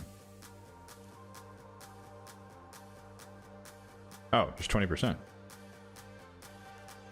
Didn't know that. Rip.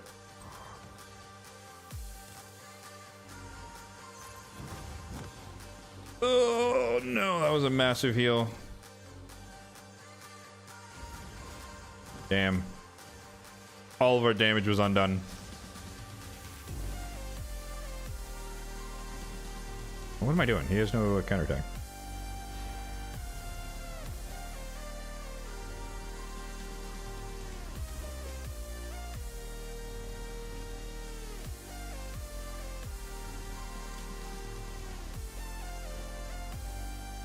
I guess we don't really have a choice. We just kind of have to wait out all their crap that they're doing right now. Whoa! Oh, right. They buffed Operdin. I forgot. He has block debuffs now. Damn it. All these buffs that people keep desiring for all these champions, and they end up showing up in waves. Get resisted, bub. Damn, this turn meter is nuts. Okay. This is what happens when you don't land the stun when you need to, right? Like, we didn't get a single useful stun there from Thylesse or Brood. And now we can't do anything for a bit.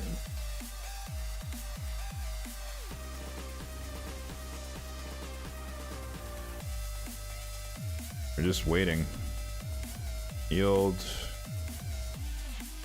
If they kill Rector, it's kind of over, so you gotta be careful here. All right, are we free of block debuffs? Mostly. Oh, not the fear!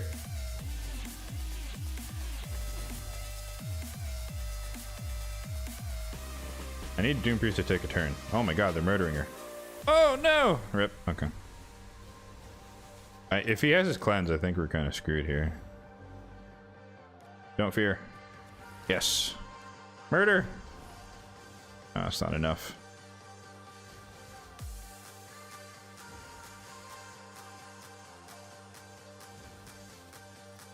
No, don't freeze. No, we have the cleanse. Oh, don't kill her, please. Oh, we're on the ropes. We are on the ropes. Don't. Oh my god, these heals are massive. Please kill him. Yes. All right, one down. Ow. Pain. Yep. This is, everyone wanted a clan father buff, and now we have to deal with all this crap. Oh my goodness.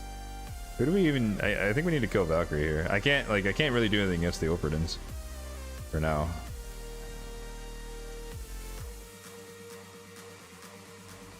I need a heal.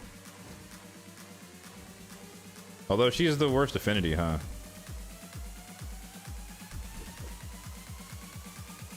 I guess maybe I kill one of the Operdens first. This freaking fear from Elder Scarg is wrecking me right now. Because you can't resist it. Alright, I think we have a shot here to do something. Never mind, we get feared. Okay. Unfortunately for me, my Doom Priest is a lot slower than she used to be. Oh, thank you. We're in it. Decrease defense. No stun, though. Can we provoke A1? Of course not. I think she has her shield up. Yeah. But it's a lot smaller.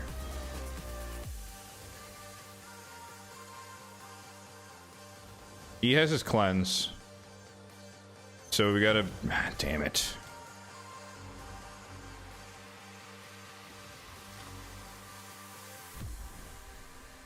Not quite. Does he get a turn before me? I think he does. I think he's gonna get a pretty massive heal here. Broodlord has no damage.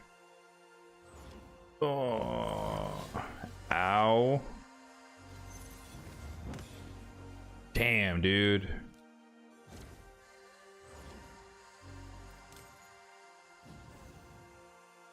And here I thought this was just gonna be a nice, easy peasy clear. Oh, that was so close. No, that's such a big heal.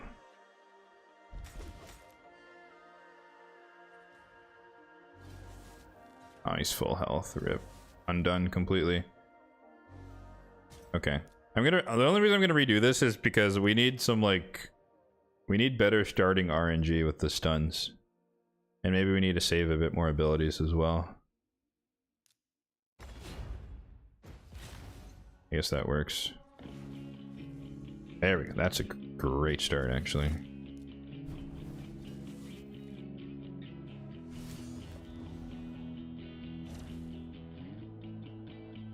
So now we can just A1 cycle and just wait. So I thought the priority was the Valkyries, but I think, yeah, we gotta kill the Clan Fathers. Block debuffs and the heals with the turn meter is just devastating.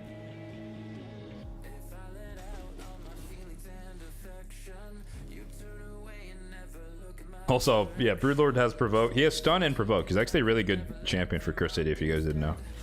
Epic Lizardman. Alright, we're gonna target Operden first.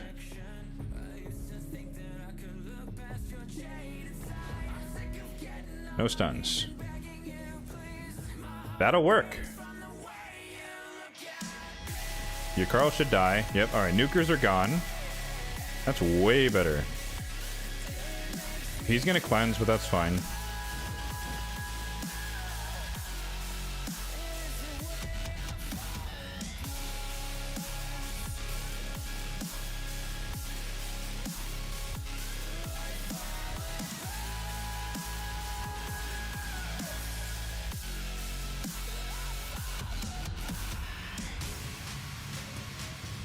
That heal is so massive. That's crazy. But just look at the difference. The difference between the same run and when you land stuns and when you don't. That's nuts. Like, which is why everyone complains about the Curse City being so RNG. But even then, that wasn't stun set. Like, he has a stun ability. He just didn't get it off last time for some reason. Alright.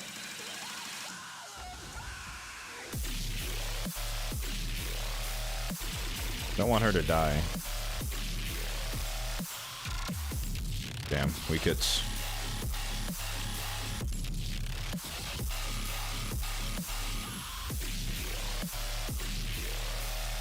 Oh, that extra turn was clutch. Okay, now we're chilling. Now we can just A1 and wait it out. Alright, this is in the bag. Provoke would be clutch, though. Of course not. He has her ability, that's just fine, sorta, kinda.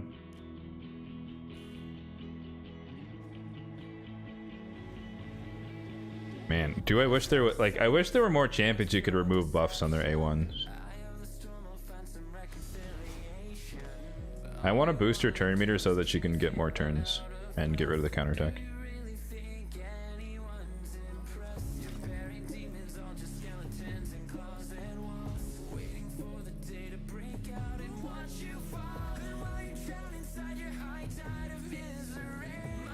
Stun? Oh. Sweet. Okay, we'll take that. Maybe I need a second Doom Priest. Cause this is my, she's been rebuilt for Demon Lord Clan Boss. So maybe I need a second one that I can use for Curse City. Put her like speed, relentless, and whatnot. Because right now she's like the slowest on the team, and so the cleanse comes really, really late. If ever.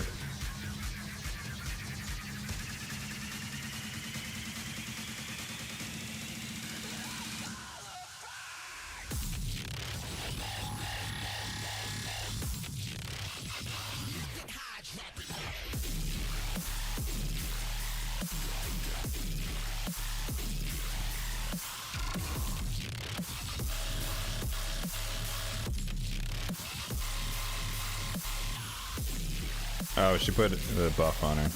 So we gotta be careful here, right? We need to kill Molly so she can't revive. She's already provoked, so she's gonna miss her turn regardless.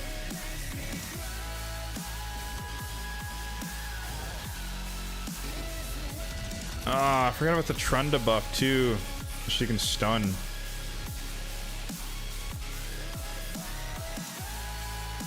Damn, dude. Alright, Tormund just posting the ground.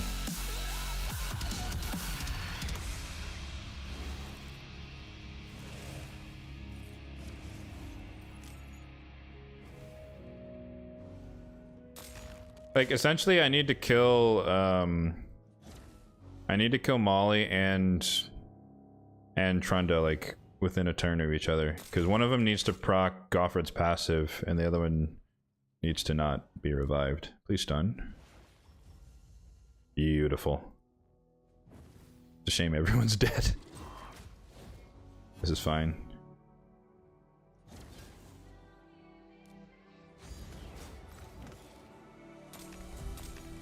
Oh, he froze himself by putting the shield on himself. That's unfortunate. I need her alive so she can do stuff. I hope Trunda doesn't have an AoE. It's not heal.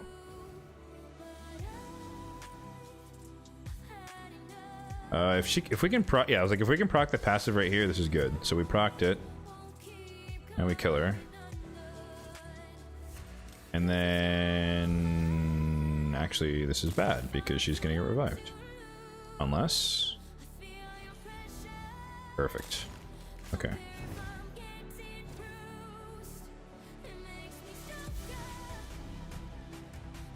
Can't buff. Oh, double weak hit. No, please. There we go. All right. Oh, she doesn't have any abilities. Fantastic. Okay.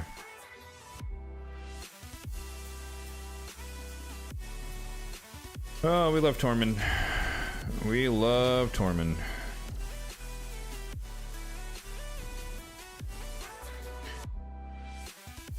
The other problem is that, oh, that's unfortunate.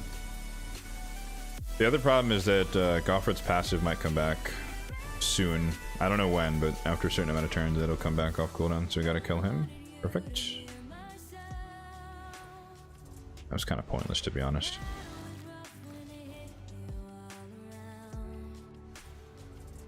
Alright, unlock.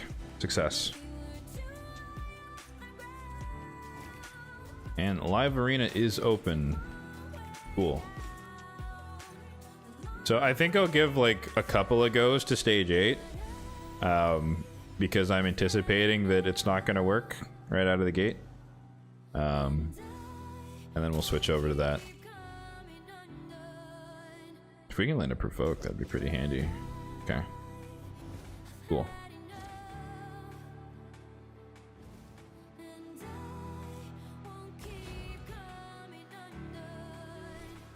Oh, so close. No? Can't land a provoke? Cool. Alright. One down. It'd be beautiful. Yeah, we can extend it. I will land a stun. Perfect. And he's dead. Never mind. There we go. Hooray!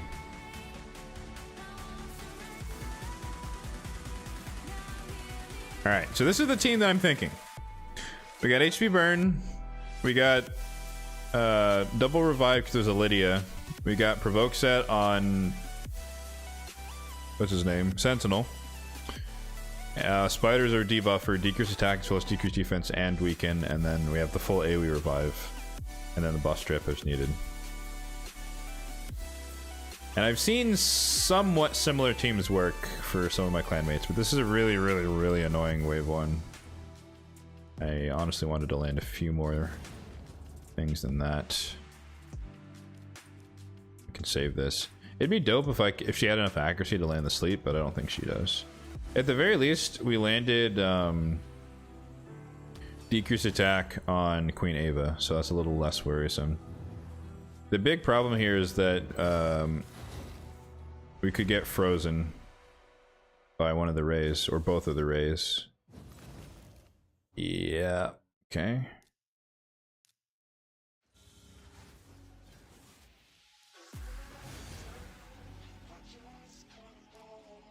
Alright, block buffs. Yep, slow down the Lydia. Let's place our debuffs out there. This is the danger territory.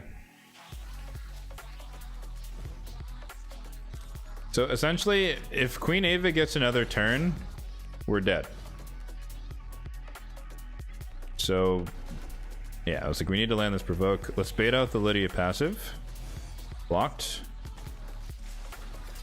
Oh gosh, okay, I guess we... Oh man, she's just killing everybody.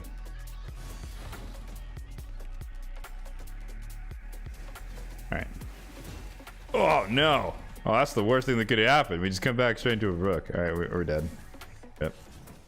Okay. I think it could work. I think it's gonna take some RNG, like with the provoke set and whatnot, but it's possible to start getting through wave 1 at least. I don't remember what wave 2 is, to be honest with you, but proof of concept, I'll take it. Cool, we'll take it. So live arena after we do, I guess, one quick classic fight here.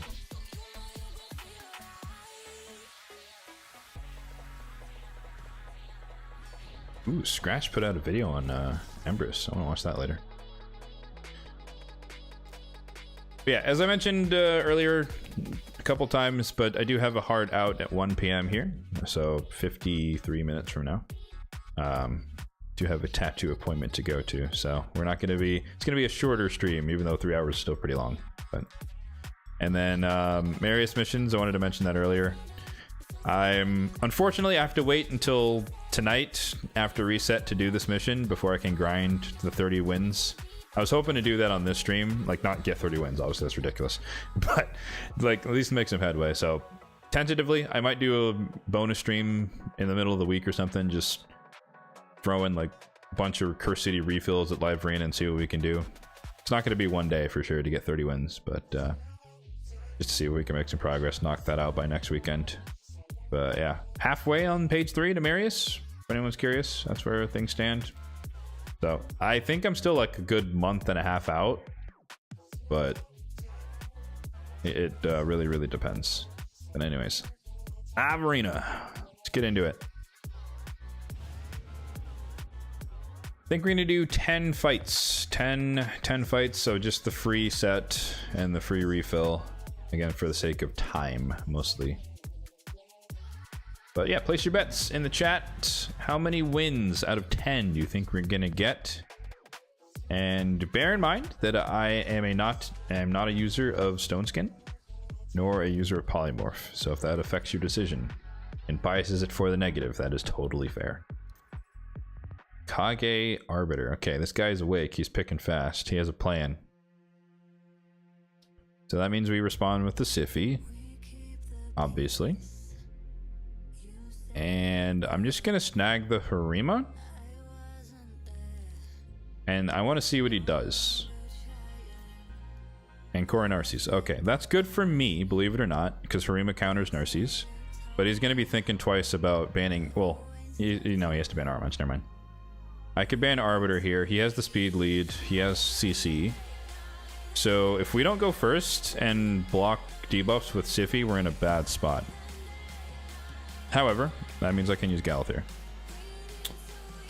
And I'm guessing he doesn't have Marius because he would have led with that, right?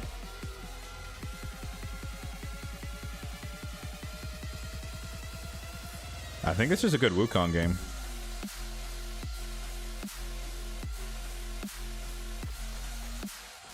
Maybe we leave Arbiter in, depends who the last pick is.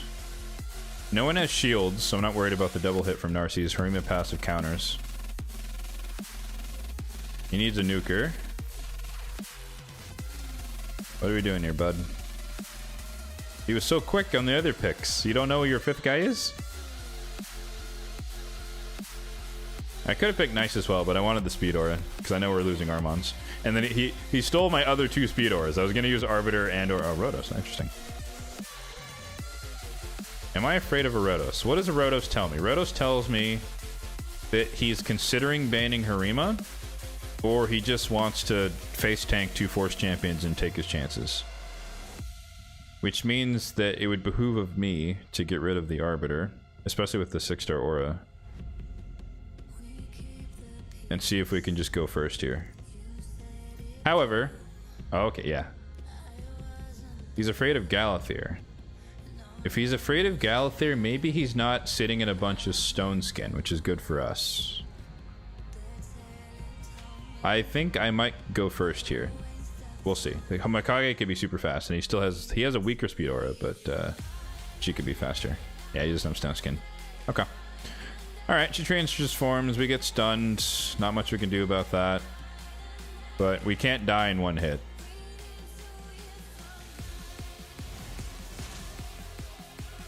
Very small chance that we resist on Siphi, but unlikely. Oh. Okay, 3% Harima. Love to see it. This kills Wukong, but nobody... Actually, no, it'll kill Wukong and Armons. Maybe not Armons. Okay. Let's kill Mikage. Never mind. Not enough damage. I don't think it would have... Well, maybe it would have killed Rotos through Ward of the Fallen. I'm not sure if it did. That's really unfortunate that she reset Mikage there. That really sucks. Where's my Wukong? Oh, okay. Oh, of course, he comes back right then. We cut in here, actually. Mikage's dead. Wow, that did so much less damage than I thought. Harima's dead.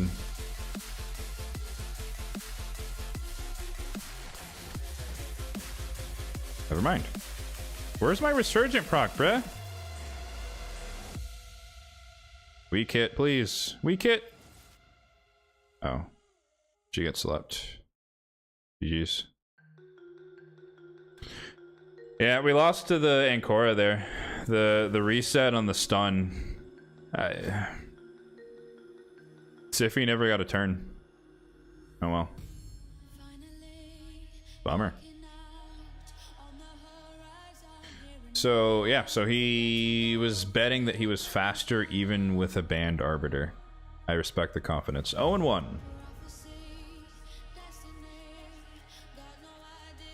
I guess for the record, I'm physically in gold 3, and live or the season I'm 240, which is very low. So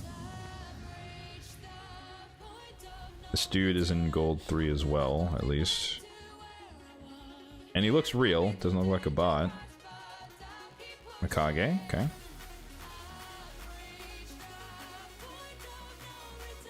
My current strategy is not like entirely revolving around Mezamel, but like if I can just bank the speed leads or the speed champions, as many as possible, that would be better for me.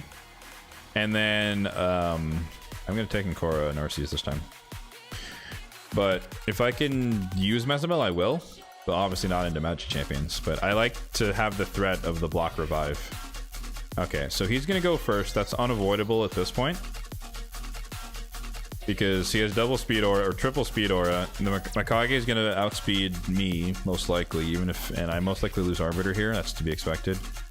But I can run Rotos, so I have a very dangerous team because he can't just one-shot me, and then we just get rid of the Aramons, obviously. But the Aerodroid's gonna go first here. He's gonna ban the Arbiter. Mikage is gonna stun, but he can't stun Narcies? I forget who has more crit damage between Narcies and Rotos. But like Rotos, if he touches him at all too much, then Siphi's passive will kick in, so he'll cleanse himself and get the turn. Or we could just get entirely blown up by the Wukong in one shot. Obviously Rotos can't die in one hit, but you know, very good chance we lose this one because we're not going to get a turn. Rotos can kill everyone in one hit though, except I mean, I guess he could weak hit Aeostrid and Mikage. But yeah, he goes first. Aeostrid goes first. Increase attack, weaken, etc. Mikage goes for the stun. Although it'd be smarter to go for the ally attack, honestly. But people don't think that way sometimes. He goes for the stun. Can't stun. Ooh, he's slow. Mistake number 1. Okay, can we take advantage of this? Please AoE. Please AoE. Thank you. You just lost. Alright, let's get rid of this guy for 3 turns. Believe it or not, he actually could have won this in a very, very clean fashion. Instead, he loses. Tough. So, like, literally, he ally attacks Rotos, he's out. You... Well, I guess if he speed tuned his team, that would have been better. But if he ally attacks Rotos, Ward of the Fallen doesn't matter, he just puts him into the ground, and then Wukong just nukes, and it's GG. He could have won that. 1-1. We'll take it.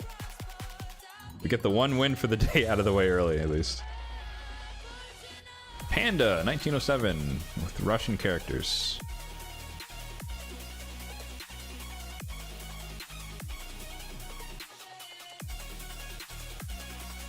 Honestly, it really is embarrassing, like, just how often I have to concede the speed race, because like my Arbiter is 370 something, 377 maybe, but it's people are fast, man. It's crazy. Even like matching auras. Double speed, double speed. This is a Torment for sure. Let's get the Wukong in here because they look squishy. Oops. There's a Freudian tap there. We got double speed team, so let's go with the Torment here. Threaten, either they ban the Torment, which means I get Arbiter. Ooh. Okay. He's hiding the aces. You don't like to see that.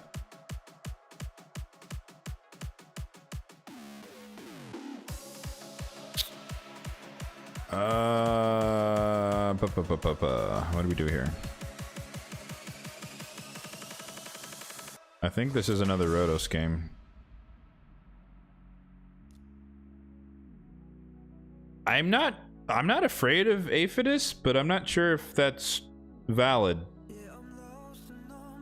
But he has nothing to counter it, so he's gonna ban Torment here. Which means I should get rid of the best aura they have, and also just 1 DPS. Or I could get rid of the block revive threat and tank the rest.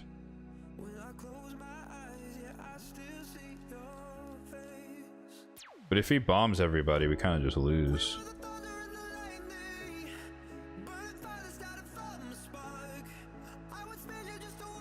I guess, yeah. We'll see. Like, Arbiter has no resistance compared to his accuracy. It's up to Siphi to resist it.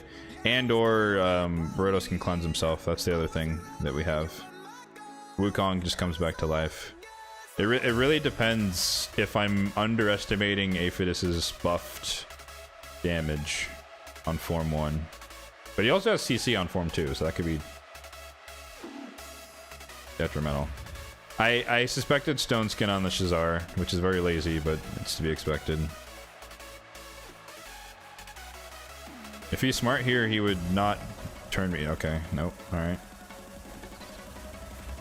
Ow.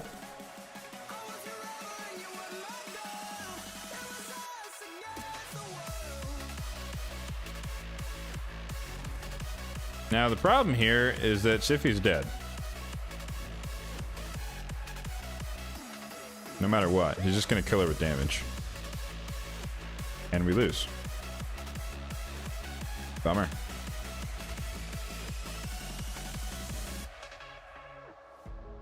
Damn.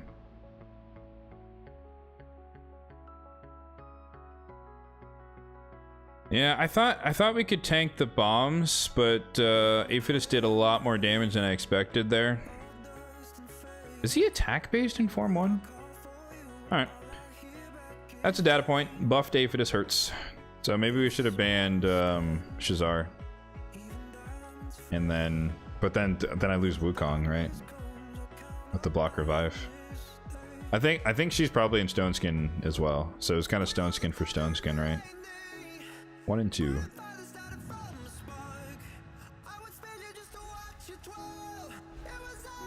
I mean, in fairness though, I appreciate that these teams are like on my level. I could have gone nice as well. I didn't think I needed it, but maybe I should have. Alright, Arbiter stolen.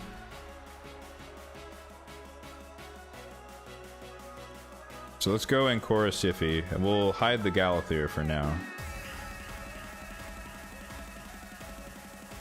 Okay, I thought he was going to be nice and not whip out the Armons, but he decided to play dirty. Okay. If we're playing dirty, I'm going to play dirty. I recently changed the blessing on. Okay, we gotta get rid of it. Oh no, we have to. Crap. Okay.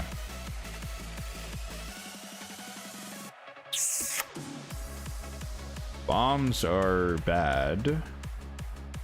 Bombs are very bad.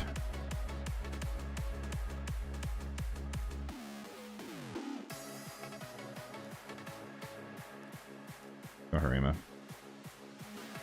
Bombs are bad. We have nothing against the bombs here, aside from hoping and praying that we keep Galathyr in, but most likely, if I was him, I'd ban the Galathyr as well.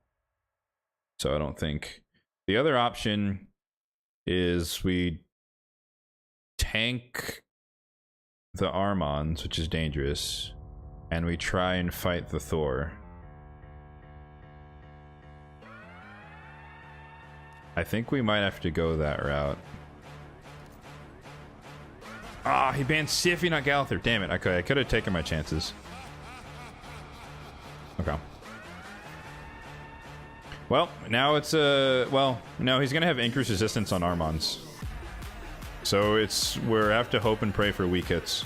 Or unless Armons is faster. No, he's not. Or does he lead with the stun? I don't think he has to. I would lead with the increased accuracy. Okay.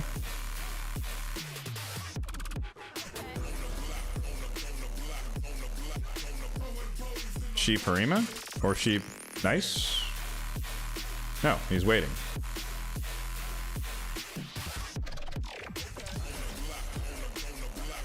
Wow, he killed Harima.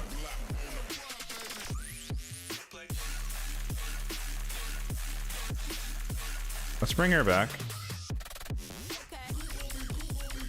You can strip the veil. That's fine.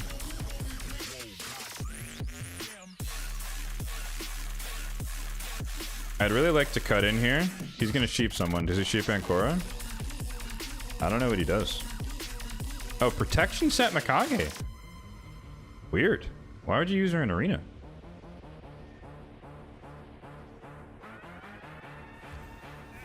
Sheep Harima, okay. Tough. GG's.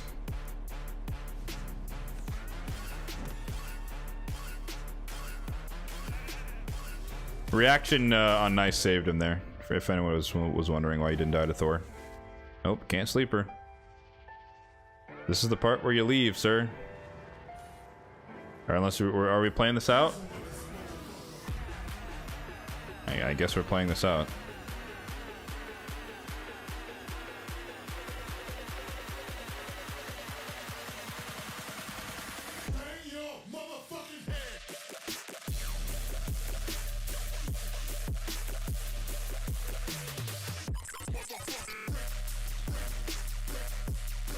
GG's. Nice for the win.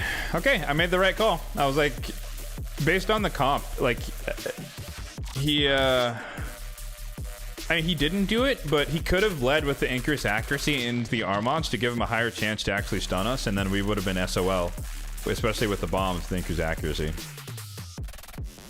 Using the whale team, hey, that's his fault. He led with an Arbiter despite having Armons, and I was like, oh sweet, are we not Armonsing this fight? And then he whips him out on the second draft. So I had to counter I had to counter with the stronger champions. That's his fault. 2 and 2. 2 and 2. Lest. Okay. The Devils of Ukraine. Interesting name. First pick. Let's be cancerous today. I'm in a mood.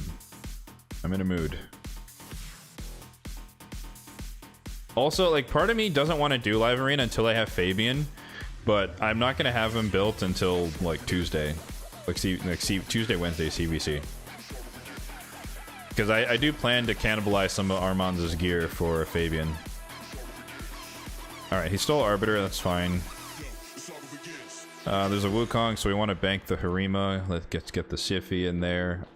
I'm hoping I can loop around to Ancora for a speed aura here, but no guarantees. Shuzen. What is that for? You're already going first, my guy. Good God. All right. So in this case,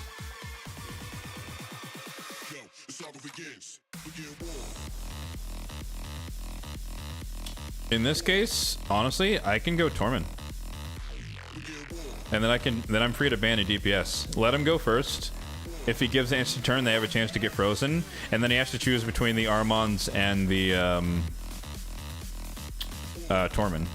So we're kind of forcing his hand here. And then I think we grab the Roto so we can't get one shot. This should be a... What? Huh?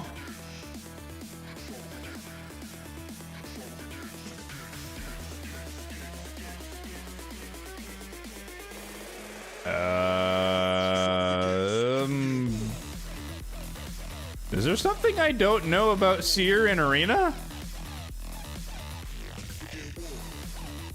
I guess he's banning the, no, he's leaving Torment in. Huh?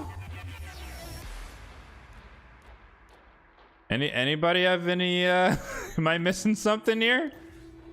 Or is Seer back in the Arena meta? What is that pick? I don't have any buffs. I mean, I guess he could buff up, but he might get frozen doing so.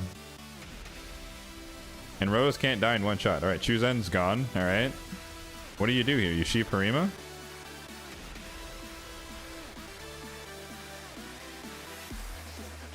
You can't kill her. You can't go Rotos. You can't kill Sify.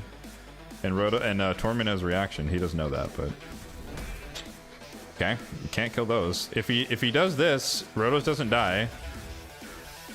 And he can't be okay, I don't know what the plan was here. I am very confused. But we'll take a free dub. Was this a bot? I don't think so. He picked pretty quickly. He didn't pick in the bot time frame. And every other champion made sense until that last one. Weak hit. Fantastic. Alright, 2 and 2. We'll take it. I don't know. I don't know what happened there. No, 2 and 3. My bad. Or no, 3-2. Wait, what? Ooh. I'll claim that later.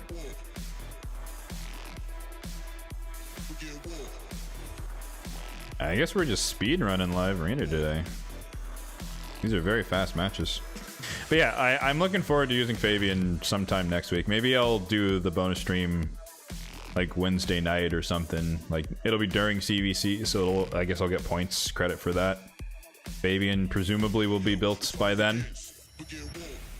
Yeah, yeah, we'll get to see him in action. I'll be booking him, obviously, for the Fabian debut bonus stream. Live arena grind.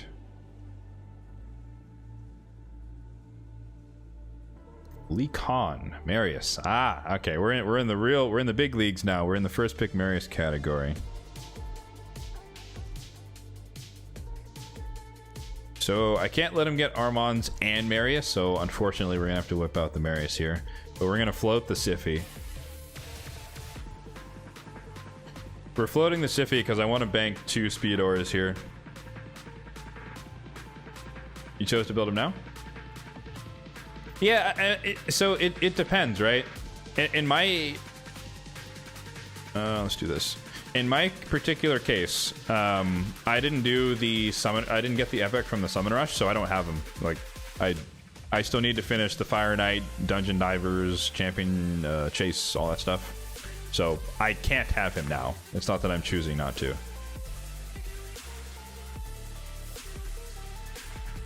This is not looking good. Yow, okay.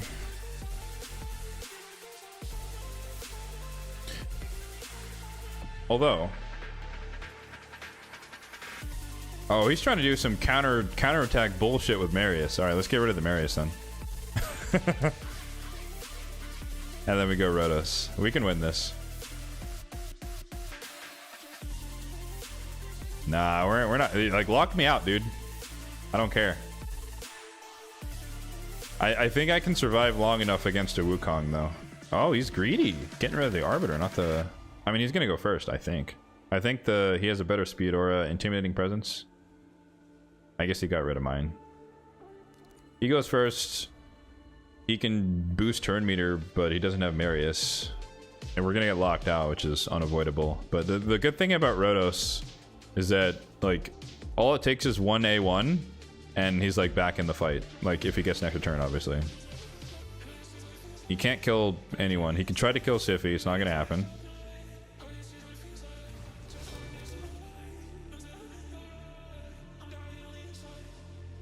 If we can lock her out...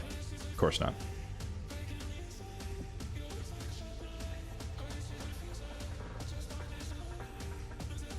Alright, put up the shield. Come on. There you go. Also, if anyone dies, they just lose. So, goodbye. Siffy's back. He has decreased attack on, so Wukong is less likely to kill anybody. There's no way for him to win.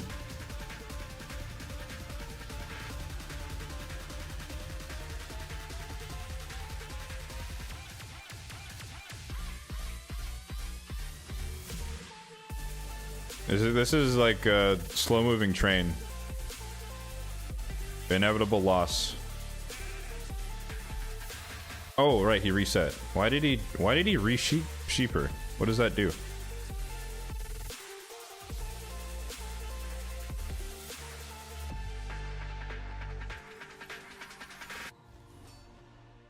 So Rotos has his A2. So Yumiko's dead. So no more of that. I did that on purpose because I don't actually want to sheep him. Because he's still, like, he has decreased attack, so he literally can't do anything here. This is not going to hurt at all. She doesn't have her shield. Yeah, okay. So I was like, if he wants to play it out, we can play it out. Like, you've already lost. I banned the win condition. I saw through it. I was like, okay, you're trying to do some counterattack Marius stuff. So let me just get rid of Marius. Like, I can A1 all day. It doesn't matter if I'm locked out. Like, that's what happens when people are, they think lockout is like automatic GG. It can be in certain situations, but you got to be able to back it up. And that was not the team that could back it up. The Valkyrie there was just, that's some like low-level meme strat. Maybe that worked in silver, but I'm not gonna let that happen. No way. So we have XXX blah blah.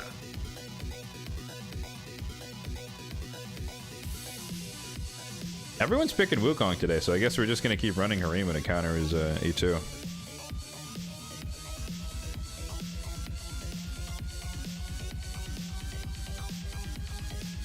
Okay, more lockout. Fun. Torment. This is a good Torment. We got double speed boost. And then... I could ban the Yumiko, honestly. He has to pick a DPS, so we don't have to worry about UDK. I think we just run the Rotos. And again, like, a lot of people are also saying, like, oh, Rotos is dead, but, like... Oh, let's get rid of Stultus. But, like, as long as you pick him later in the draft, you box him in. Like, what is he gonna do? Pick a UDK here, and then I ban Wukong and he has no DPS? It's like... They're not going to do that, right? So as long as you hold the Rotos, you can... If you pick him first, yeah, they're going to go UDK, obviously. But if you hold him to the last, he still is just as strong. So, again, Wukong can't do anything here. He's not strong enough. Not against... Yeah, you know, lock me out, sure. And then what? One down. Oh, we extra turn. Two down. What's the plan? You know? Lockout is good, but it's not the end-all be-all. You have to back it up. You have to back it up. GG's. We are on a roll. You're so right. 3 in a row. And it's like, and the weirdest part, I have to say, Polymorph doesn't make sense on a Yumiko. Like, not to shit on this guy, but she's under Veil at the start of the fight. Just so people understand. She's under Veil at the start of the fight. So you can't place any debuffs on her because of her passive. How do you polymorph yourself on her?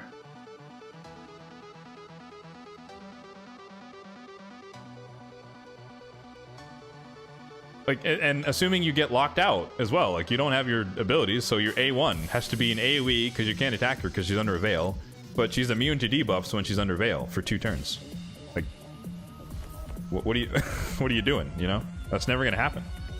Put her in temporal chains. Just a little PSA there for you guys. A little PSA. Cool. We're at, I think, what, 8-3? No. Did I say 8?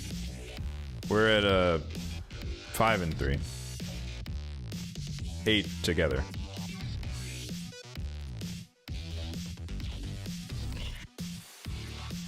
Roll tip? Roll type? Whoa! Alright. I see where this is going. I see where this is going. Alright, this is serious. Okay, let's be serious. Let's go mythicals. Let's do it. I got you. What else you got? Torment. That makes sense. But I can counter with the Siphi, so I don't have to ban the Torment. Although he can ban the Siphi, but then he leaves in the Armons, which is a risk.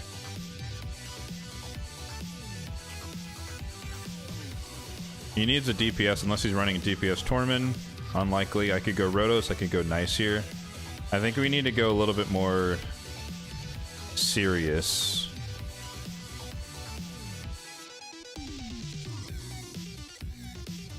Yeah. This is a good Mezamel fight. I could ban Galathir here. Depends who this is. We're at risk of dying to Wukong though, so we gotta be careful. Like, this is a greedy comp. Kymar.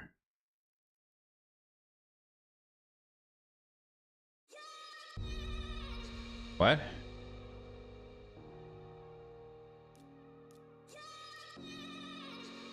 Oh, it's a DPS Torment. Okay, that threw me for a loop.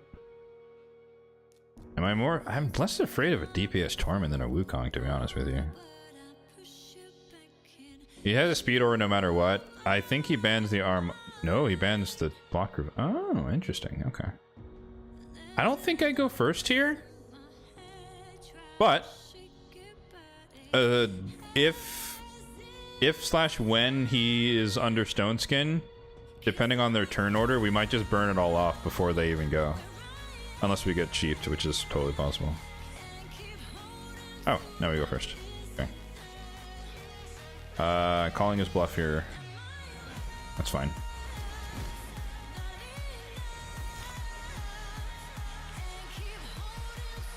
In this case, there's no stone skin. I don't care about stone skin. What's his name? So, polymorph. Okay. All right. Why would she gonna try and strip?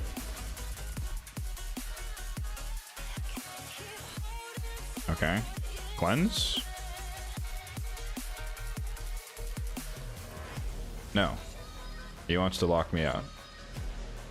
We saw that the thing is he didn't get rid of the decreased defense on Tormund. So he's not gonna hit that hard. And it's just a matter of time here. He can reset, I guess. Oh, okay. Oh. I think this is going to be extremely labored, but I think we can win. It's just going to take forever. Why did I A1 him? He has 6-star polymorph. What am I doing? I'm sheeping myself. Stun, but no one... Or I guess he can stun too. No, he can't stun anybody. What is that for? Why are you wasting abilities? I guess he can reset it, so he doesn't care. Why are we wasting abilities? They're under block. You're stunning my sheeps, dude. But even if you can't reset it, what's the point? I am very confused. Sleep. Ideally, we don't get frozen. Oh, of course. Yes, when it's the enemy Galathir, his passive actually works and he reflects the stun. I've talked about this before, like last stream, where literally, I kid you not, Galathir has this passive on Form 2 where he can reflect CC back. I've never seen it happen to me, or for me. Not once. Oh, we're free. Hey, look at that. You should have the lockout again. Yep. This is a visual bug. Gizmak is still in Form 2. Sleep. The thing is, he's in Form 1 on Galathir, or Form 2, so he can't cleanse. But he can stun. Yeah. Just his plan is to chain CC, I guess. Now he can cleanse.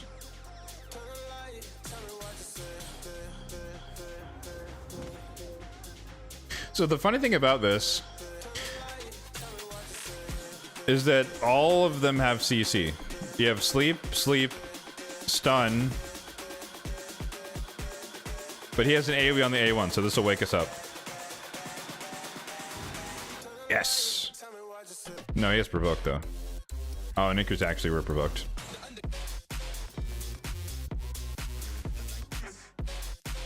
I have to risk it here.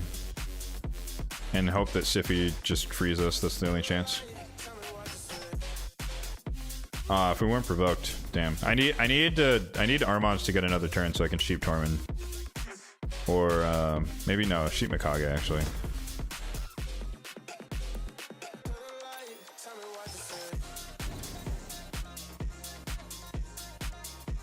Honestly, the Kymar pick really threw me for a loop. I didn't think that's where he was going with this. Like, in hindsight, I shouldn't have picked Gizmak. I didn't have to.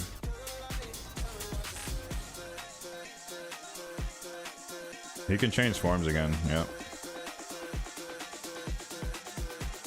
He wants to lock out Sify here, that's the plan.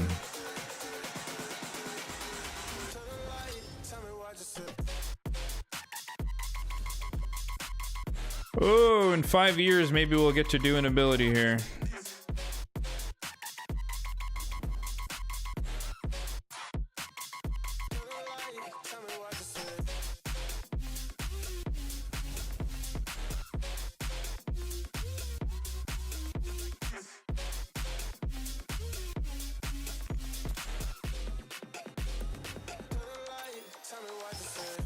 Okay, Wisdom of Battle.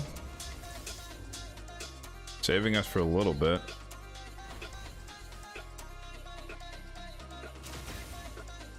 Good God, man. The frickin' increased accuracy is like just murder right now.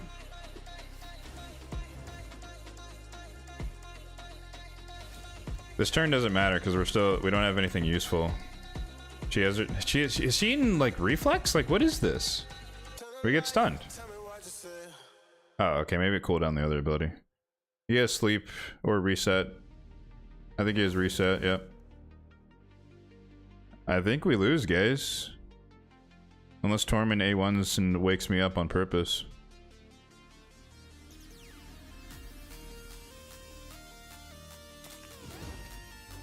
Nope. He is, of course. Oh, of course we get sheeped. Fantastic. Okay. Alright, we lose. Fine. Impenetrable CC, that's unfortunate. Yeah, if I had Rhodos, I would have won that easily. But I didn't. Kymar made no sense there. I was expecting some other type of support, and so I expected to kind of burn through some of the stone skin and do all that stuff, and the reset there is just devastating. Oh well.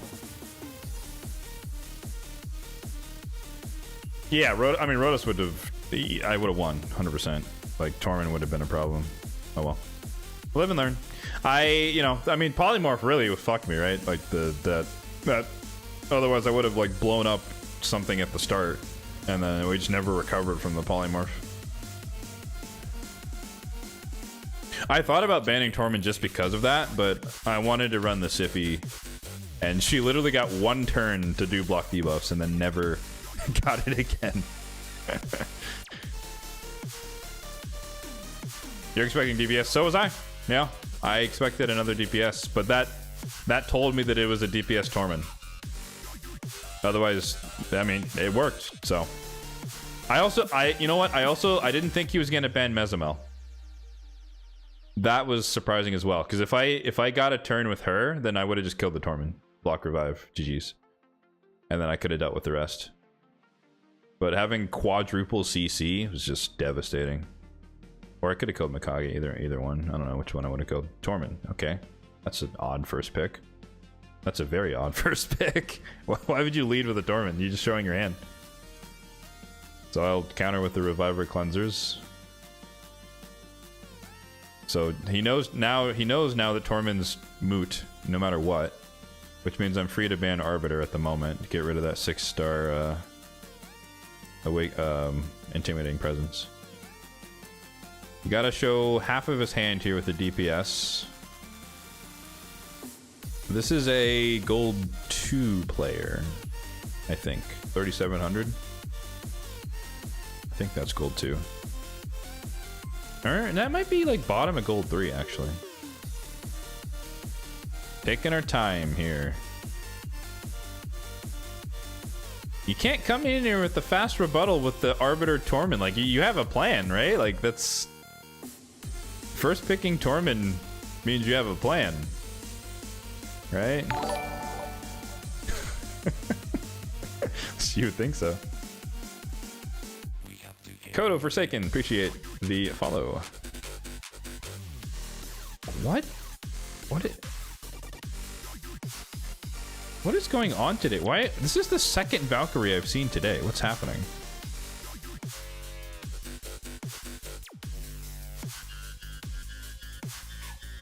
We gotta be careful here.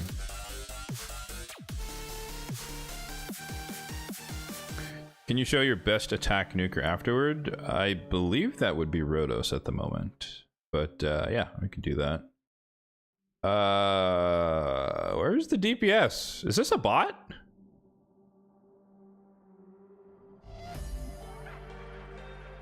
Unless this is a nuking Valk and a nuking Torment. I'm not really afraid yet. I don't know what's going on here. Did we lose 3 in a row?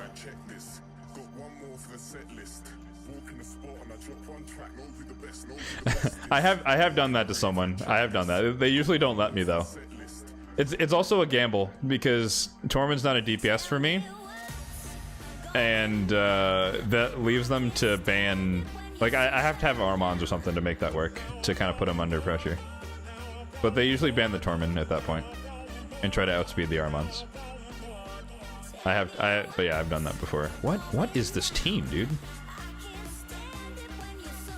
Alright, I want Frey in the mix. We can handle everybody else. I think this is a bot, though. This team makes no sense. If he bans, well, I guess it's kind of inclusive. Banning Armons is always a good choice. But this doesn't feel like a real person. This team makes no sense.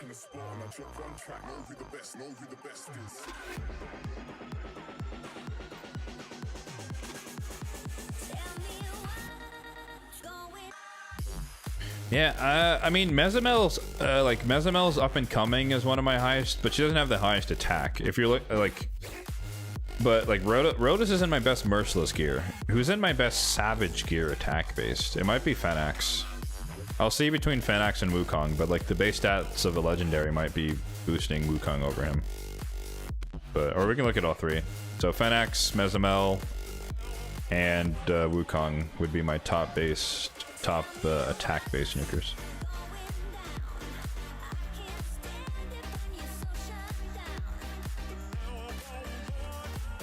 This fight, or like the last two fights, have taken a really long time, so we're actually kind of got 10 minutes to wrap this up. Like there's some buffer time, obviously. Like, I don't have to go immediately at 1. Pinpoint Stone Skin. Is the idea here that you counterattack with the Torment and just keep freezing? Because he's in Pinpoint and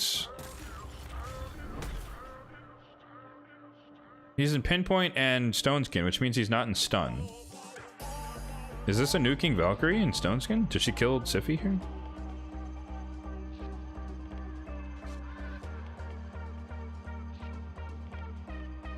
We're gonna have to wait the entire time to find out. Ow! Okay. Yes, nuking Valk. Got it.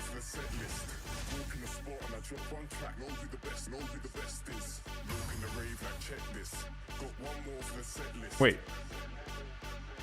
Oh, protection set. Wait, no, it's a nuking Stone Skin protection Valkyrie? So there's no Savage. Bro, what on earth? What are we looking at right now, guys? What is this team?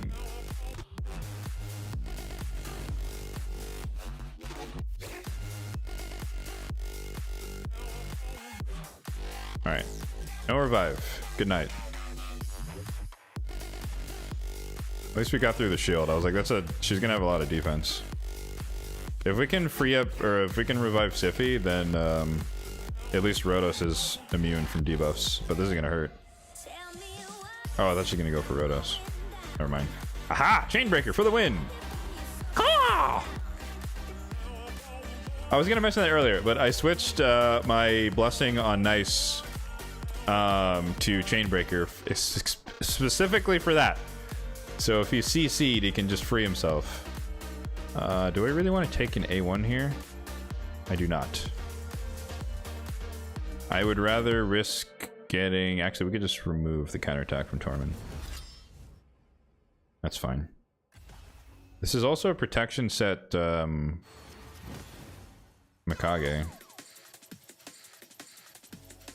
I'm gonna... I mean, he's playing it. So it's not like full-blown bot, but... I don't know what this is.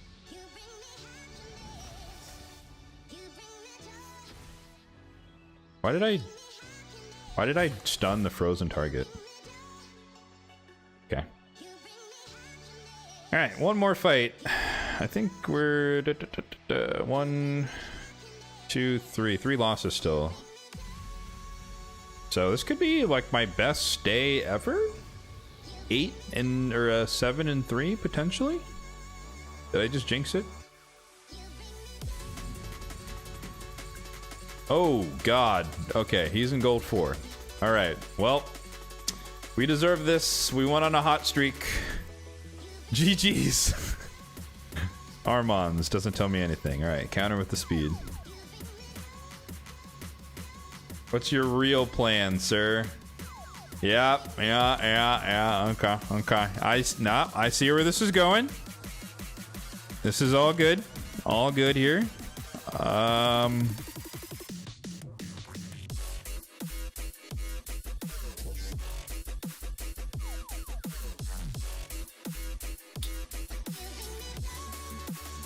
What do I need here? I need... That Incinerate's gonna hurt. I need to go first. So... This is Stone Skin. We're getting rid of Armand's. So I mean, he can't die no matter what. So I need to develop a plan to get rid of this. The plan to get rid of this would be to go first and cleanse, or to go first and put a block debuffs with Siffy, meaning I need to go first, which means I need a speed aura. So let's go with the Wukong and the Harima. Wukong is to secure the speed aura. We lose Arbiter, that's fine. Hope that my Siffy is faster than his Galathir without a speed aura at the moment. But we're also stealing the potential for a speed aura nuker from Wukong, but he could have like a He-Man or something.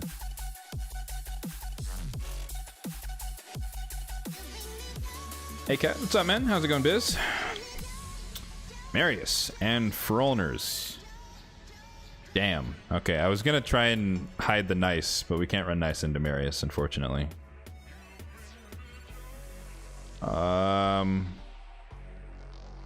I think we've secured first position.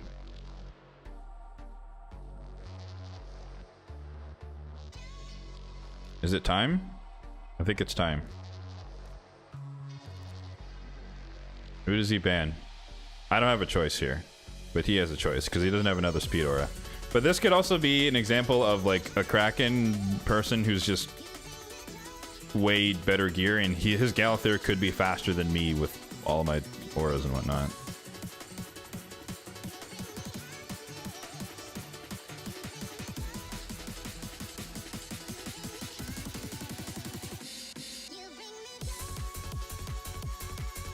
Okay. Stone Skin Pinpoint. Oh, interesting.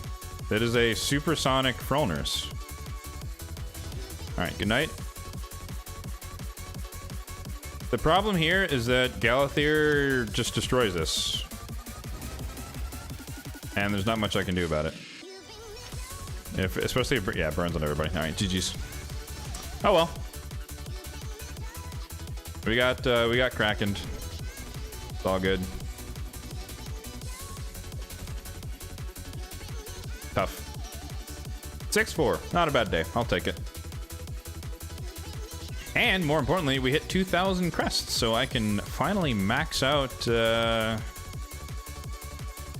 Hydra crit damage, I believe. Yeah. I'm like this. What is this? Your attack-based nuke or your Thor? Good God, 6-star awakened. 300 speed. Wow. I don't have anything that good. You got me beating the speed department for sure. But I mean, Rhodos is decent. He's 6-piece merciless. 261 full crit rate, 318 crit damage, 6.5k on the attack. But he's kind of weird, right? Because you want to build him with some HP as well. So like pure attack. My Wukong's not amazing right now. 5,600. Yeah, he's not that. 270. Mezamel's in work. But 6.4, 322. That's probably like the highest in terms of stats, but yeah, she's not 300 speed. She's gonna be like 280 once I finish everything, but definitely not 300 and whatever like yours is. Well, but at the same time though, I don't have the 6-star, right? 6-star is what? Is that 15 speed on a legendary? Yeah. I mean, yeah, if I had her at 6-star, I'd be comparable speed, I guess, but I don't.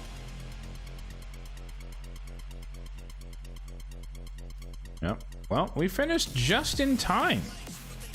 It's like I planned this or something. Crazy. But yeah, we do have to end it a little bit. Excuse me. A little bit on the earlier side, but like I said, I do have an appointment in an hour or so. So let's see who be streaming. Who's out there? The raid going for the Twitch folks here.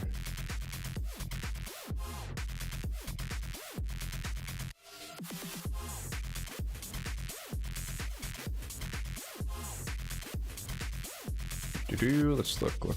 Who we got? We haven't raided Bront in a while. We could raid Bront.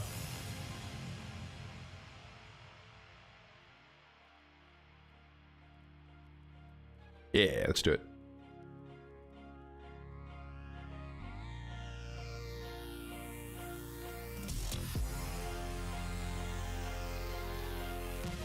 Although he's been live for almost 4 hours, but that's fine. Let's get the raid going.